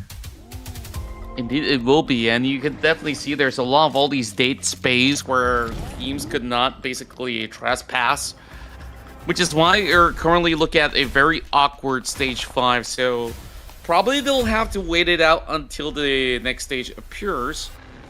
Both Esports not giving way. The rest of Kara over onto the other side of the corner. And we'll finally get a little bit more of the scouting duty coming out of Catch. Marsu knows that there's somebody out there. The exchanges are looking relatively good for Marsu to eventually get that pin down. Oh, Hardboy down. Ali down as well to the hands of Go Team. Go Team surely going to add that to their count soon. Now, who's on the outside? Okay. We have here Go Team. Interestingly, they're not in the circle yet. They're really taking their time. And Joyagi will get Hardboy locked in. Marcel's out as well. And that leaves ARCred potentially to play the rest of this round with only one player. Yeah. Is it doable in Miramar? Well, when you're in the top 5, anything is possible. I think Virtus Pro have absolutely proven that. Meanwhile, strapped on the vehicle. Fish Baby doing whatever he can, but Zhou Yang is having his vehicle all being burned up. And on the other side, we are also seeing some involvement between GOAT as well as a player of ETSH. And then here comes the swing, and baby! Oh, baby! He will falter after drawing an exchange 1-for-1. CEO now turns his back up against the wall, and now it is about time for him to go for that massive swing. Oh, but here comes the massive swing by Reverb. And now he'll take his time to heal because his teammate will take away his spot. As they jump into the building, they will clear one by one off, and that's going to be it. The final player eliminated. And now we are in top 4. But look at this contrast. 12 eliminations now for Kara. Yeah, Kara's doing such a stellar job. And we've said it before, it has by far been their biggest round in the tournament. ARCred, though, stuck by the hay bale.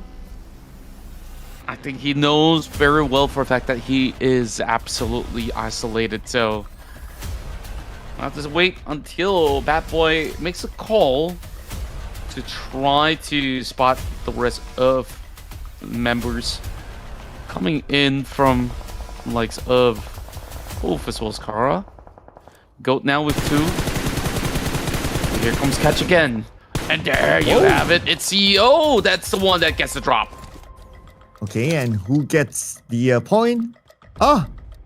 Looks like it is ARCred that got a point. And Go Team now will be eliminated by Scarface.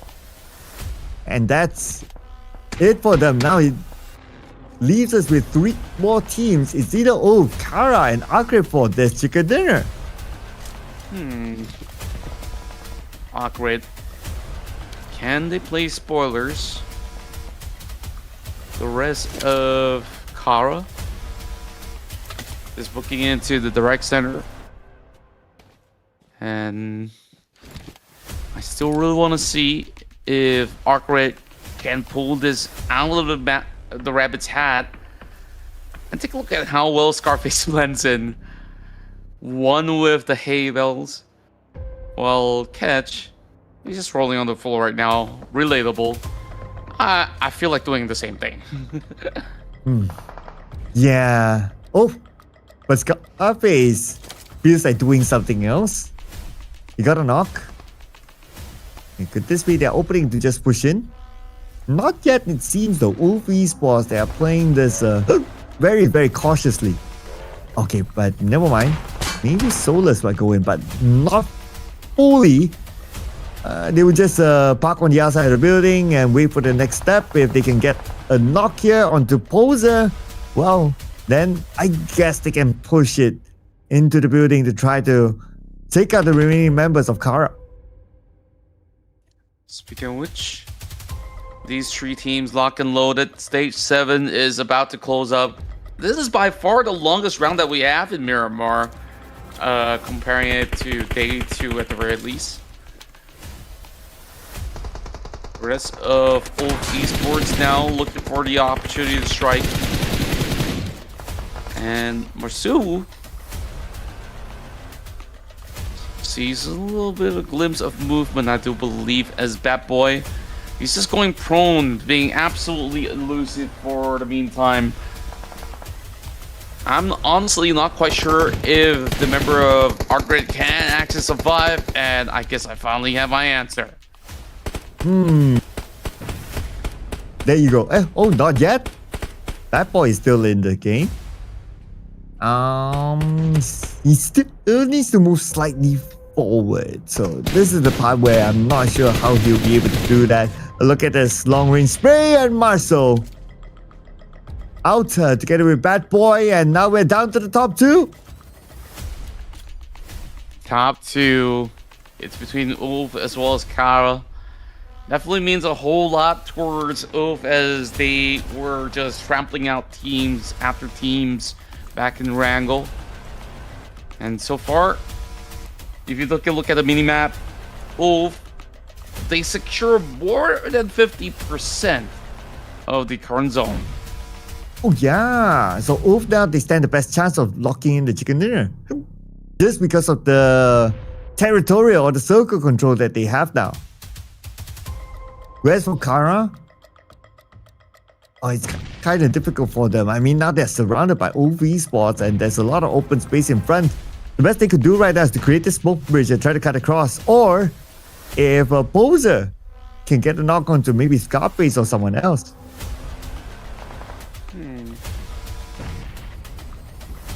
We'll need to see them draw out those exchanges. The rest of Kara forming out a smoke trail in order to get their way across. Pearl T now has an occupied member inside of Ulf trying to hold out, and instead he snaps back at him. And just like that, it's only one member of Kara left, and he could not fight back up against Aaron as they do attack the Titan. And it is Ulf Esports. They're the Titans for this round. Winner, winner, chicken dinner. Now, wonder how many elimination points, but whatever it is, still gotta celebrate the Ulf Esports here. Their first chicken dinner as well in this tournament. Yeah, kudos to them. They really worked super hard for it. You saw rounds after rounds, they've been able to also secure either double digit or close to double digit. So definitely this has been a significant improvement coming out of this team, Ulf. And you're right, it's close to double digit. So 9 elimination points for Ulf Esports, a total of 19 points this time, together with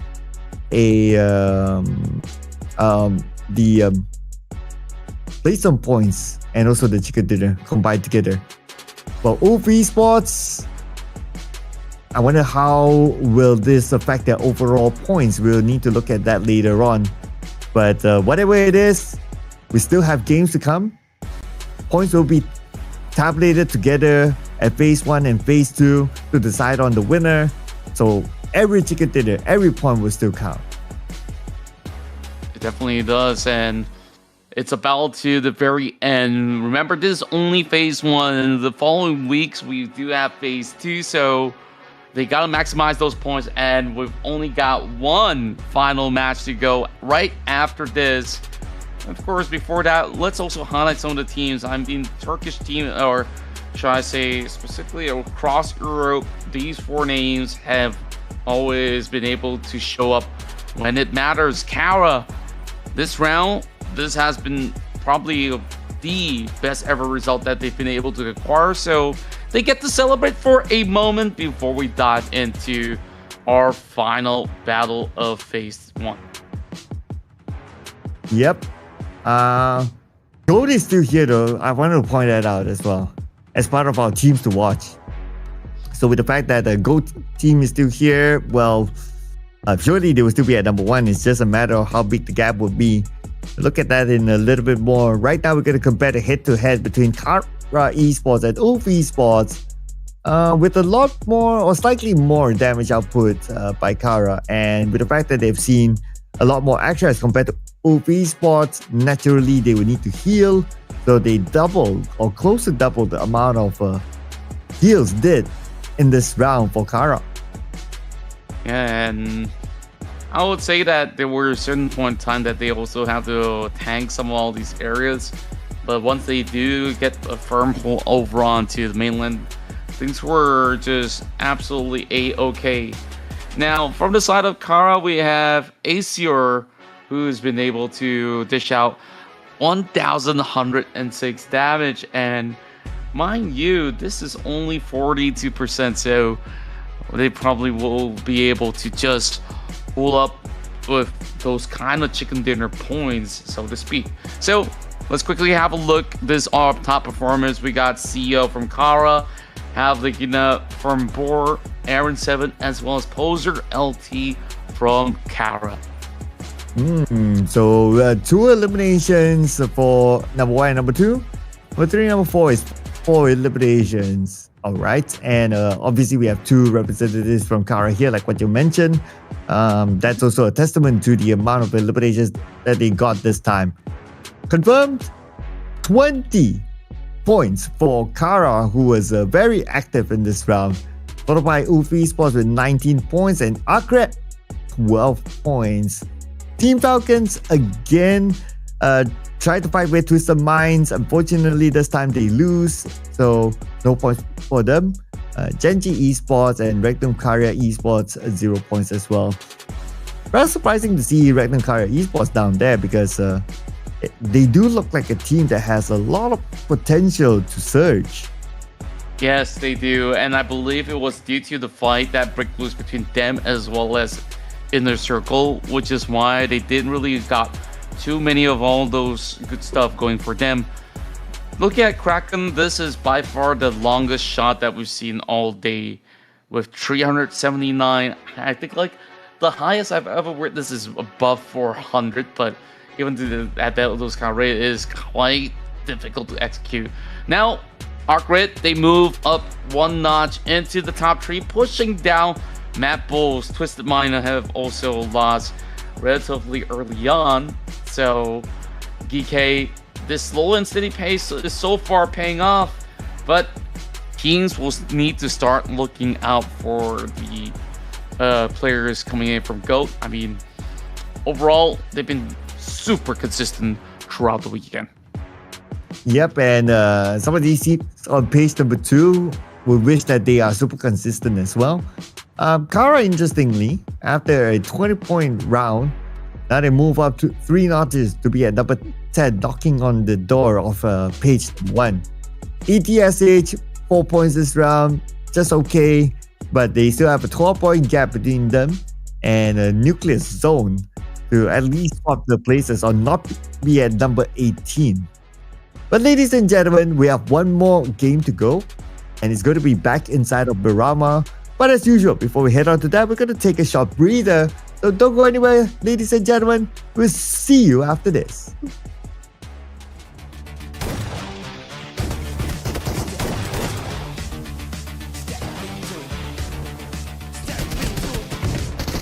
Step into the ring.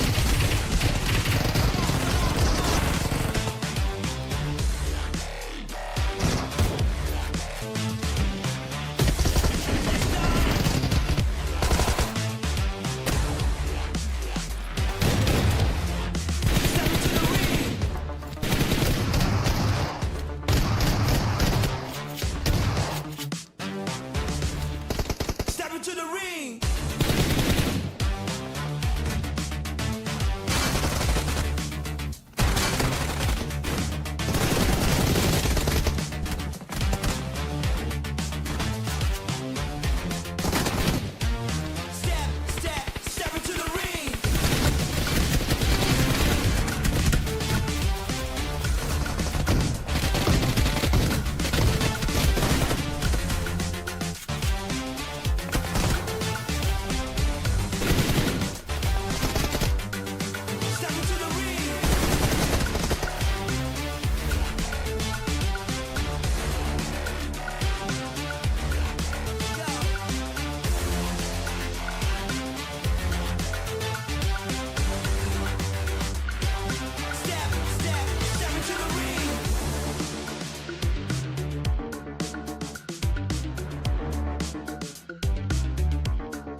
The hit crew coming through. You know what we finna do. Running game, second plays. You know how we like to move. The hit crew coming through. You know what we finna do. Running game, second plays. You know how we like to move. The hit crew, move the hit crew, move the hit crew, move the hit crew, move the hit crew, move the hit crew, move the hit crew, move the hit crew.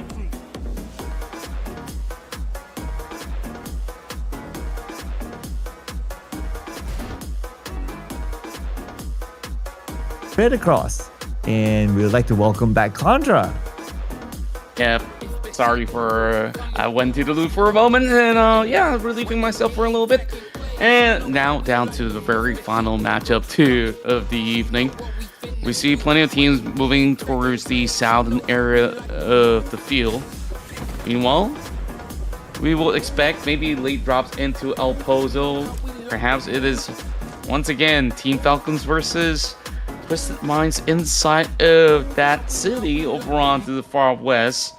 So we'll definitely keep our eye out if that battle will continue. Last we also saw there was that battle inside Pachinki that broke loose. So these are just a couple of all these usual fights that we do get. And this time they can fight for as long as they want because this is the zone closing in towards the northwestern corner. Kara this time getting shredded out with the arrival of GEN.G as well. Starting here hard and fast.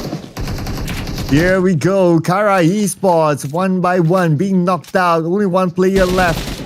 It's going to be Mr. CEO. And he's on the other side, and his position is now compromised. The opponents from GEN.G will know where he's at, and they will surely rush it onto him. It's just a matter of time right now. But before that, GEN.G, okay, he's going to go for the pickup.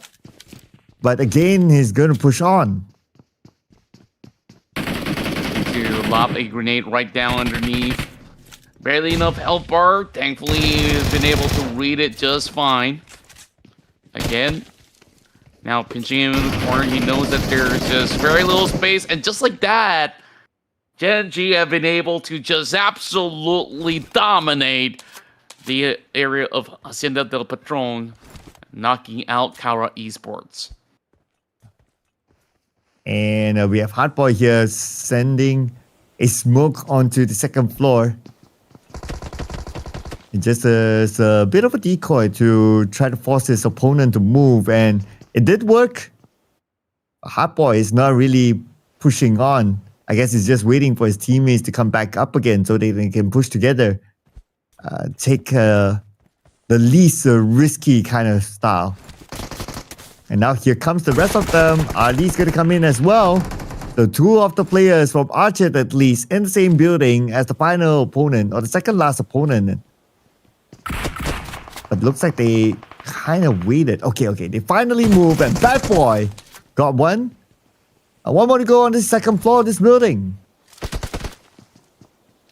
It's just going to take a while There's only 2 more smokes. I don't think Hardboy wants to waste it once again, knowing that he's still over on the corner. So, just making sure that they could just slowly push him over on position. He's holding by the staircase is the rest of ARCred. Just looking to push through. Derm, he's got a DBS, and they're gonna go one by one, swinging into the room. First knock goes through, and he tries to go the other way around. Hardboy somehow holding firm, and they finally get him though. Somehow he stays afloat for quite some time. He gets the second knock, and there we go, Hardboy. Oh, that was quite a nail-biting moment. The entire team might have actually been shredded off if he was not careful enough. And here comes Twisted Mind. Oh, looking the other way around, and Falcons goes in for the punish. Yeah, he didn't check his corner, and now, like what you said, the punishment is happening. But at least they're still able to fire back. Whoa, but hang on a second. Now it's only Freak left. Can he pull off a big clutch here against Team Falcons? Raouf, the IGL, jumps out of the building. And Freak will eliminate 2 players of Falcons, or at least one of them for now. And Raouf climbing back up to a 3rd floor, navigating around the smoke. He knows that Freak is right in front of him, and Raouf will be gunned down. 1 more to go. Could this be a big clutcher by Freak? But Freak is not pursuing yet. Okay. Now with the DBS, he's making that move. Ooh. And Freak lost that 1v1. That was a really close one. Well, Navallo saved the day. And just like that, they've got the scorelines of 2-2 for the entire evening. Lose once in Erangel, won another one. And same goes to Miramar. And now they get to journey up ahead, as El Pozo will belong to them. The rest of GS, so far, by the outskirts of St. Martin, they've managed to secure a knock upon GEN.G, just absolutely being a savage by trampling him with that buggy. Icon now, double check the corners of Hacienda, and the coast is clear. So GEN.G, they should just journey on. There's only 1 player left, and Dami has got no business being here. He's just gonna slowly traverse toward the north point and eventually emerge. Maybe somewhere around La Corberia if he wants to. That's gonna be one place that is still somewhat playable here in the early span of the phase. Whereas, back towards the side, Loxy is the only one remaining after surviving the duel between them as well as IC. And Virtus Pro with a high ground advantage now, trying to take out the players of Gold Team. And a nice shot there by Alindo. Found a nice small angle. And our Gold Team, 2 active players. Joyaki is one of them on the other end of this hill, while Twix is in the building. But Virtus Pro, they can take their time. So the reset is happening right now. It will be interesting if Virtus Pro actually takes out Gold, and that will open up the opportunity for them to maybe overtake Gold Team in the overall chart. Yeah, and there's just going to be the big all-in. They got to be very mindful of Joyagi, though. Remember back in Rondo, he was the one to really shred out so many players apart. They also do have Twix that has been, you know, an MVP for the course of day 2 as well. So we'll see. Goat Team so far taking it slow and steadily. The rest of Falcons, I wonder if they will also chime in towards this effort of making it a 3-way party. Over on the side of Alino, he does have the M249. So that is one scary weapon that some of these guys may be unlucky to suck the brunt of it. Back towards the crosshairs of Raouf. He's going to be watching from the cityscapes. Whereas Joyagi found that golden opportunity, and he wastes no time to go in for the push. Suppressor onto that UMP and switches into the AK, and doesn't win the trap by Joyagi. Still holding firm, but he's got no time to even kill himself. That shot over on the back of his neck will eventually take him down. Well, he did try his best though. Still got the one knock, but not able to secure the elimination point. Now that leaves a gold team with only one player left. Circle did shift towards the area of St. Martin. So let's see if they were able to eliminate gold. Oh, wait a second. Falcons is here as well. Twigs! Oh man, Navarro totally didn't expect that at all. And Twigs got that knock, but still not securing the elimination point yet. Redox is on the outside. Twigs has to get this one going before Virtus Pro actually comes in, and Twigs will get a double knock. There you go. Now Twigs, position compromise. It's a matter of time till Virtus Pro arrives. Yeah, and now he gets to, of course, confirm the number. The rest of Virtus Pro right now marching through. And they heard a lot of ruckus around this church building, but after they check, they know that he's going to be playing around the bell tower. Gonna be another instance where he tries to isolate the target, just like how he did towards those members of Falcons. Speaking of Falcons, they still have one member remaining. We'll have to see. This is going to be a much harder task because now it's a flock of tree moving his way. And Malloy coming in, saying my name is going to lead the charge. And they're just going to rush in all together. It's going to be a straightforward elimination. There goes Gold Team. And now with the fact that the Virtus Pro is still in the game with 3 players, they can potentially overtake them. Right after that, they take out the final player of Team Falcons, Ralph. And 2 teams eliminated back-to-back by Virtus Pro. Oh boy, Virtus Pro absolutely are onto something. And like you said, now that Gold Team is already knocked out, this is the best opportunity for Virtus Pro to eventually take that #1 spot. As a matter of fact, they don't even need to add too much more of all these elimination points. We've already got how many teams already crashing out. They just got to make it into the top 5, and it should be absolutely clear for them to take over. Well, how far are they now? I'm doing the quick math here. 8. Yeah, Virtus Pro is about 8 points away from a Gold Team. So it's not that far away. If they can score a chicken dinner, then automatically Virtus Pro will be at #1. For ARCred, they're a little bit too far, so the best candidate is still Virtus Pro. Okay, we'll check on them later because we're only at stage 2 coming into stage 3. Now inside of St. Martin, we have Alpha Gaming and GEEKAY. And the circle is still centered around the area of St. Martin, so we can expect more teams to come into the city soon. You can see so many of all these squads are just soaking a lot of blue zone damage. Virtus Pro, of course, they had a long stretch of a fight, and hence why they are going to be diving in ASAP. The rest of Esports, they weren't having too much of a problematic run to actually start off this ride.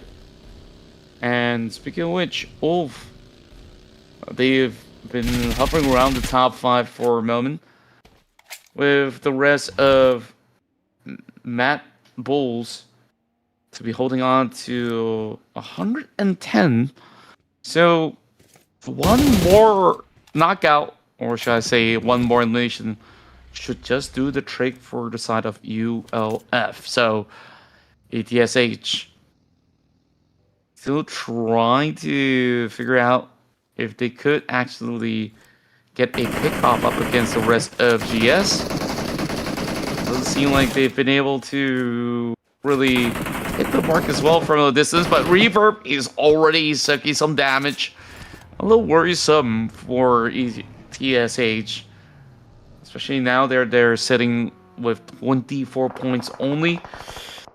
Even despite a couple of teams bowing out, even if they secure chicken dinner, they will still be at 18. So maybe this is going to be an opportunity for them to close the gap before, of course, take a run in phase 2. Meanwhile, Ulf Esports pushes through, claims 1.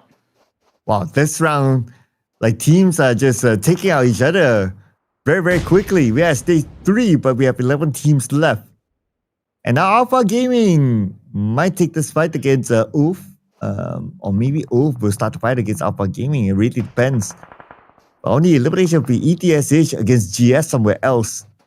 Okay, Alpha Gaming, they love that nade. But speaking about nades, this nade beautifully executed by ARCred to knock down top.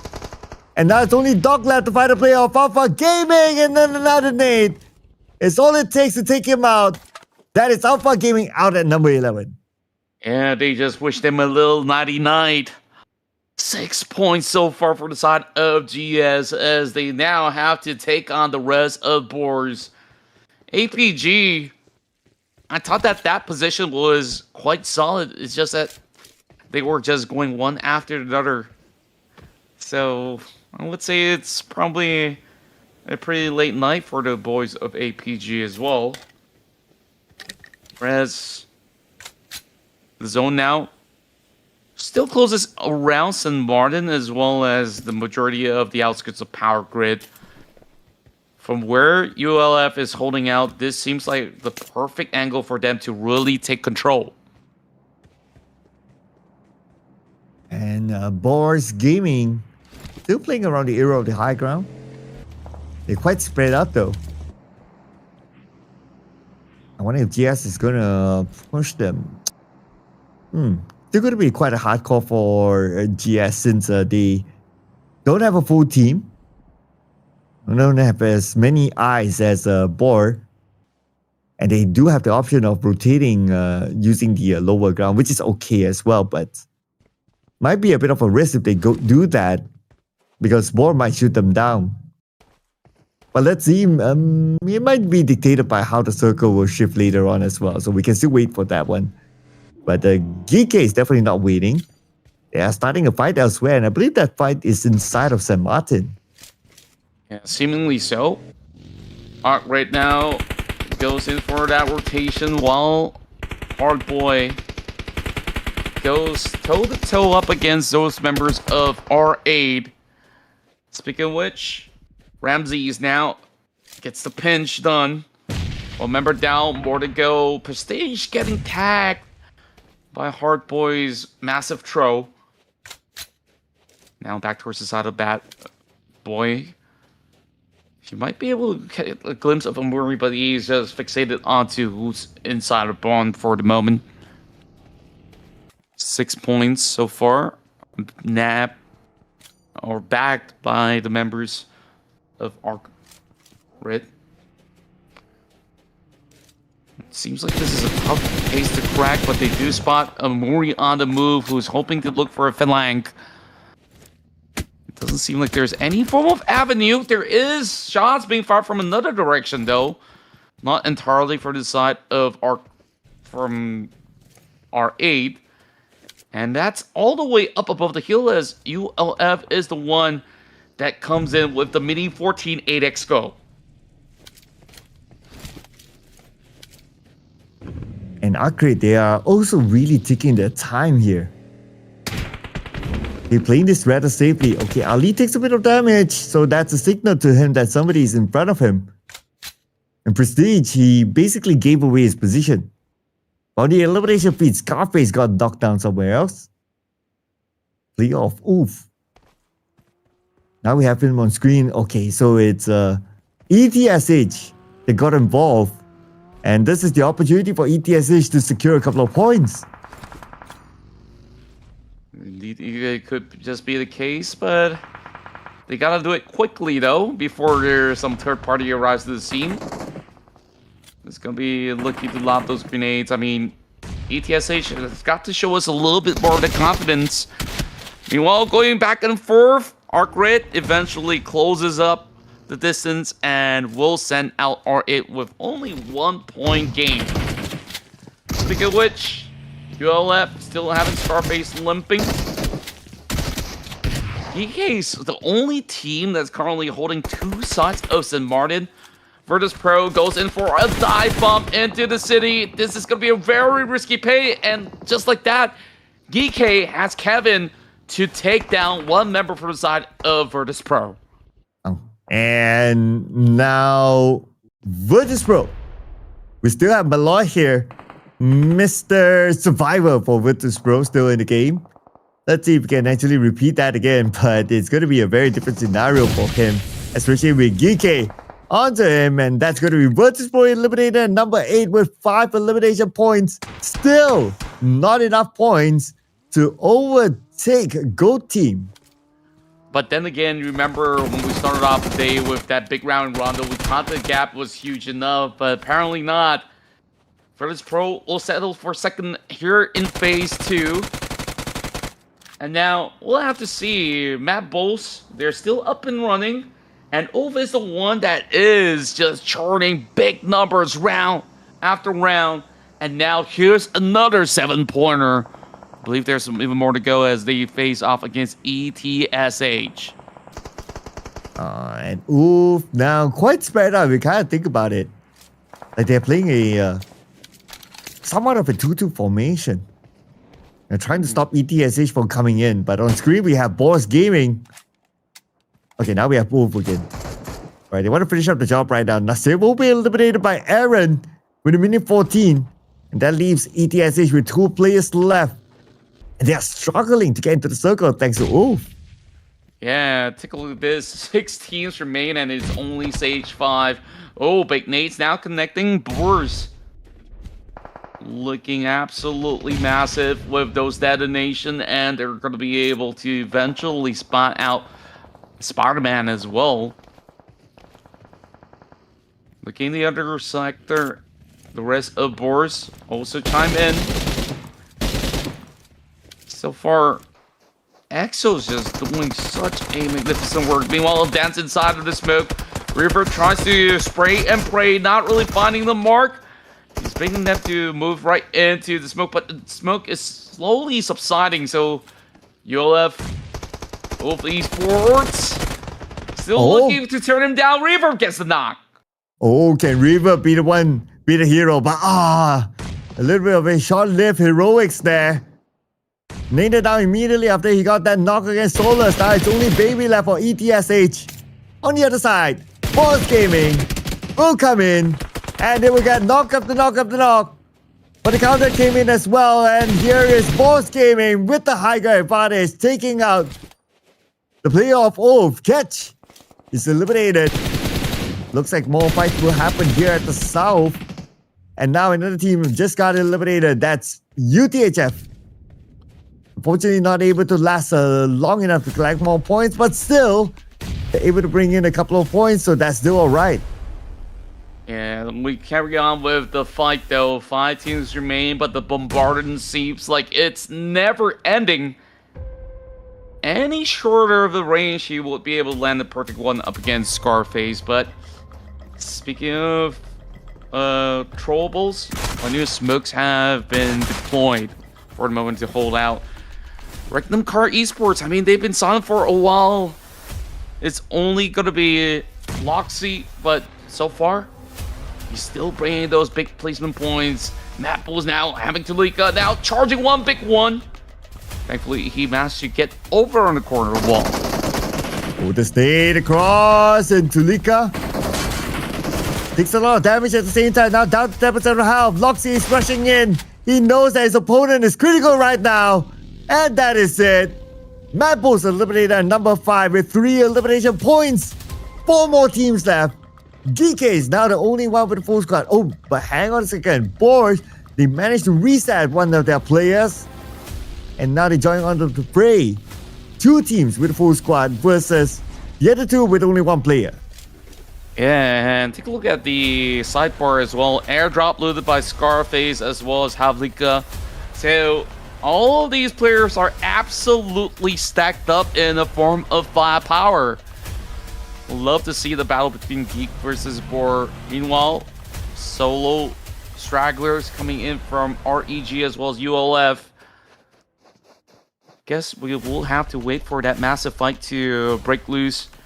And we probably won't take too long because the Bears are on the hunt.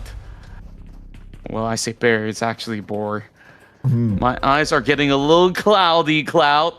So, there we go. GEEKAY also looks to chime in.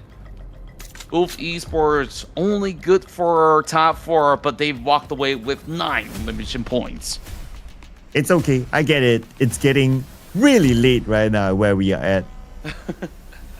Well, let's see if GEEKAY can win this one against BOARS.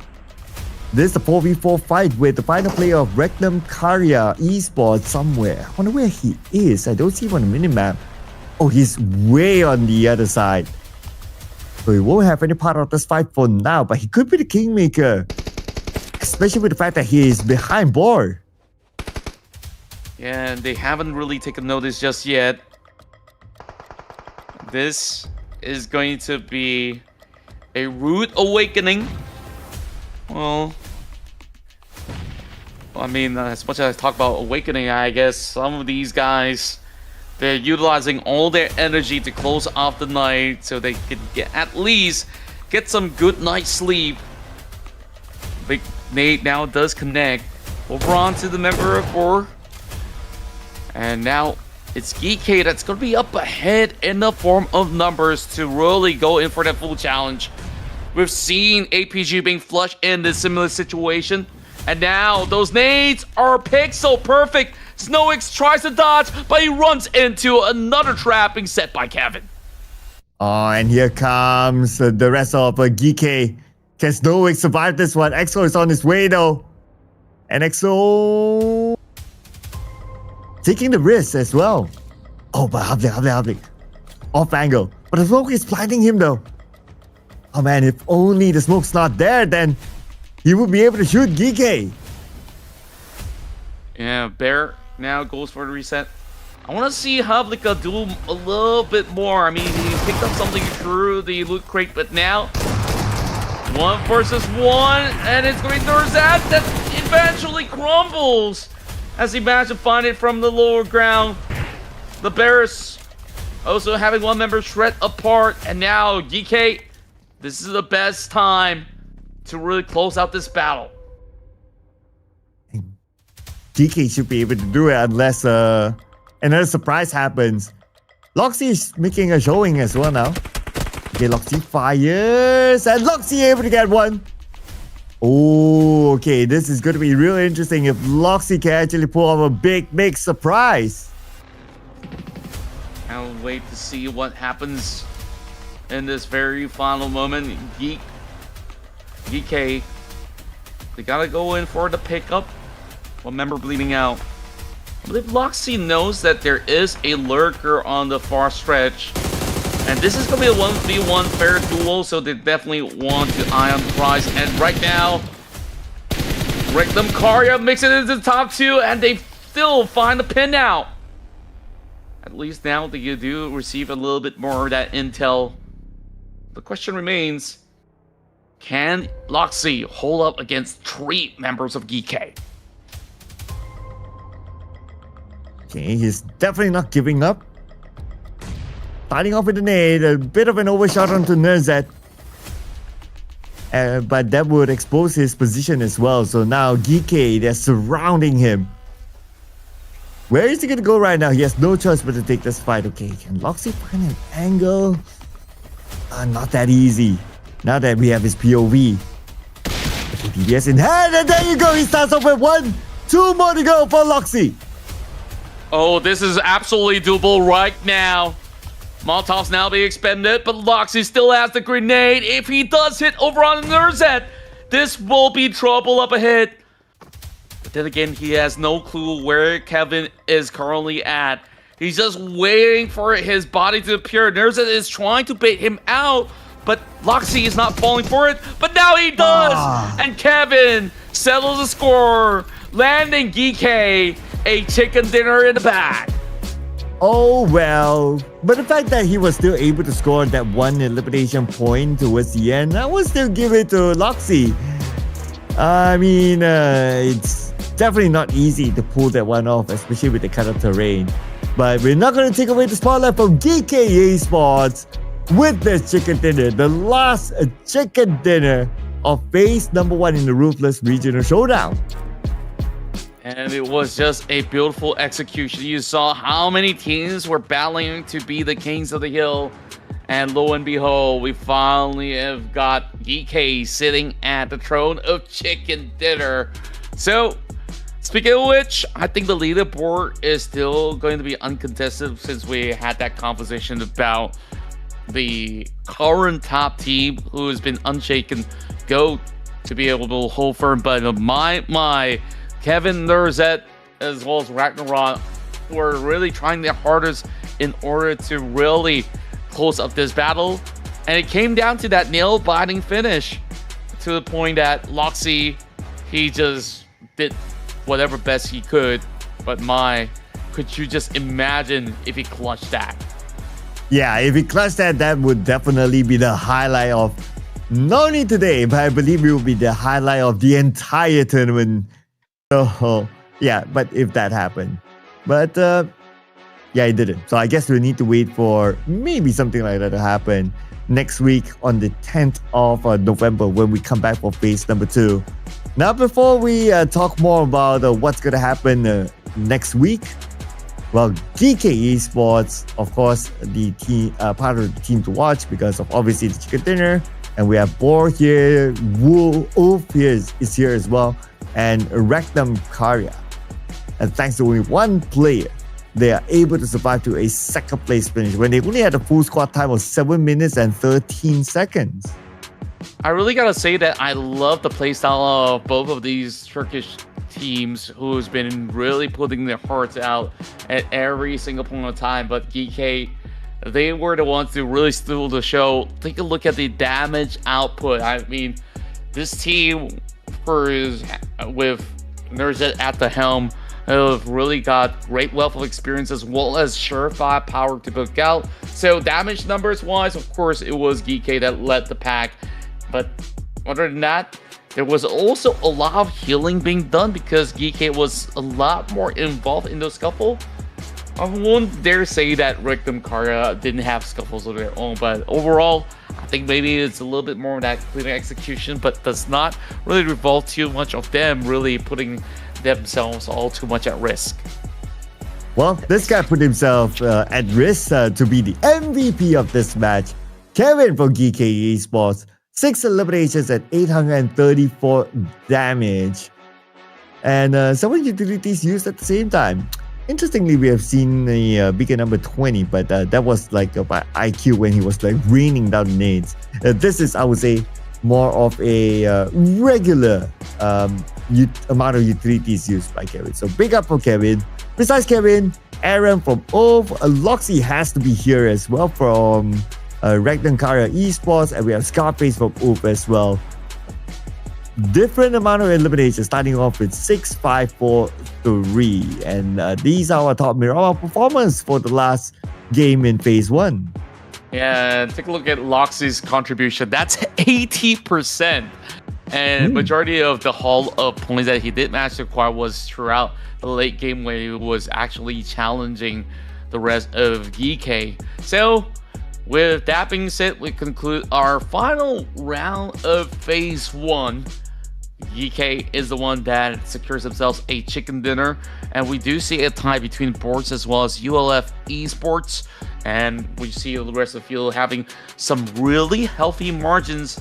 Can't really say the same about Kara, Nuclear Zone, Alpha Gaming, Twisted Minds, as well as RA. I think like they did try to be a little more involved in some of the action, but they got taken down without too much of a hassle. So that's it. We do see some lethal limbs, and longest shot this time is coming in from Aaron7. I'm liking the amount of headshots that we're getting round after round. It just keeps getting better. Well, I'm liking the amount of airdrops looted. Because if you remember, like the first game today in Rondo, there was only one airdrop looted. Maybe everyone's like, oh, being a bit more cautious of like, should we go, should we do, should we whatever, right? And the last game for airdrops looted, it just shows that, okay, we see an airdrop, you know, it's a good opportunity, let's try to take it. So teams are generally more active. And even based on the action that we've seen throughout the entire match for the last game as well, there was like action from start to end. Like everybody, I guess they got comfortable with the lobby and they just went all in for it. So that means that we will potentially see even more action next week when we come back for phase number 2. But of course, before we wrap up the show, we still have to award the MVP of the moment, ladies and gentlemen. So drum roll, and it is given to Aaron.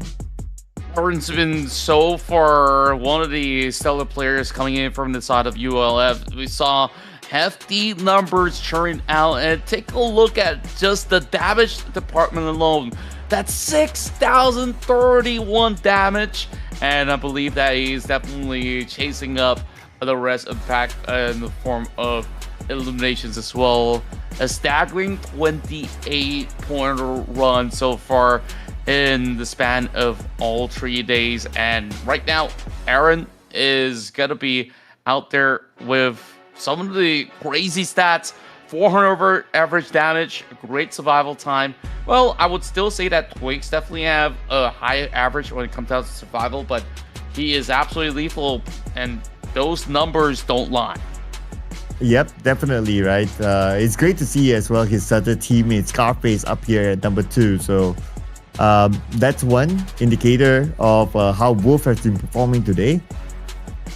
And now that we flip over to the overall fraggers, we zoom in specifically onto eliminations. We have Aaron with 28, Twigs from Go Team 26, and Alino Ka with 26 as well from Virtus Pro. Doc is up here 26, Bad Boy 25. So those who share the same amount of eliminations, the tiebreaker amongst them is the amount of damage output.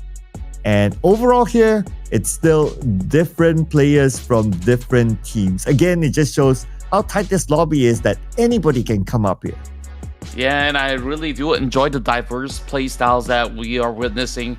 And now that we total up the entire scoreboard, GOAT team is still the #1 seed right now. And you could definitely tell that majority of the bulk of points are actually from placements, as VP has got one extra elimination, but it is just GOAT's conversion that matters a whole lot. If they didn't score today's Rondo chicken dinner, then the story might actually differ. VP might have actually taken that on one spot. So other than that, the shift over on second page is only going to be highlighting BOARS to be moving up one spot as they join the 80-pointer club. Yep, and BOARS is now knocking on the door to be on page #1. I'd like to see more from ETSH when we come back for phase number 2, frankly speaking, because they're starting to show some level of grit in their gameplay, starting to be a little bit more active and so on.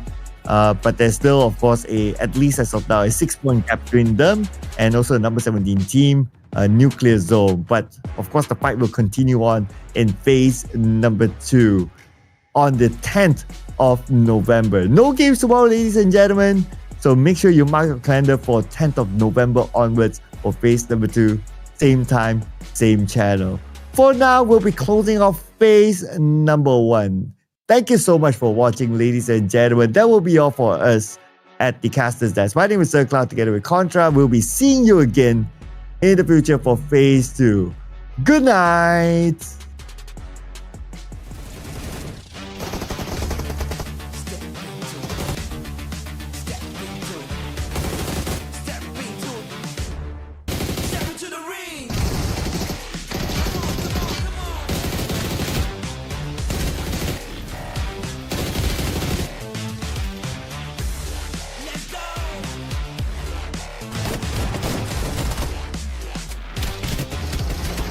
Step into the ring.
ever been.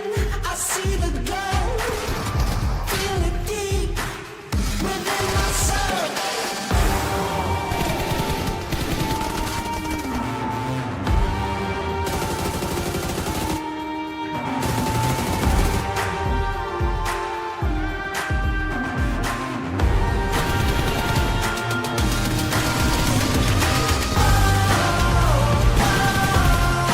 Give me what I want, never get enough. I'm never giving up. Give me what I want, give me what I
Step into the ring.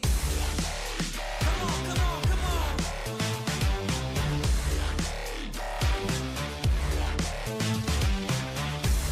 Let's go.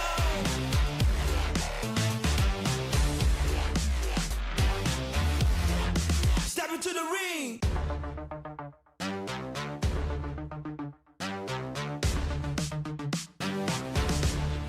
Step into the ring.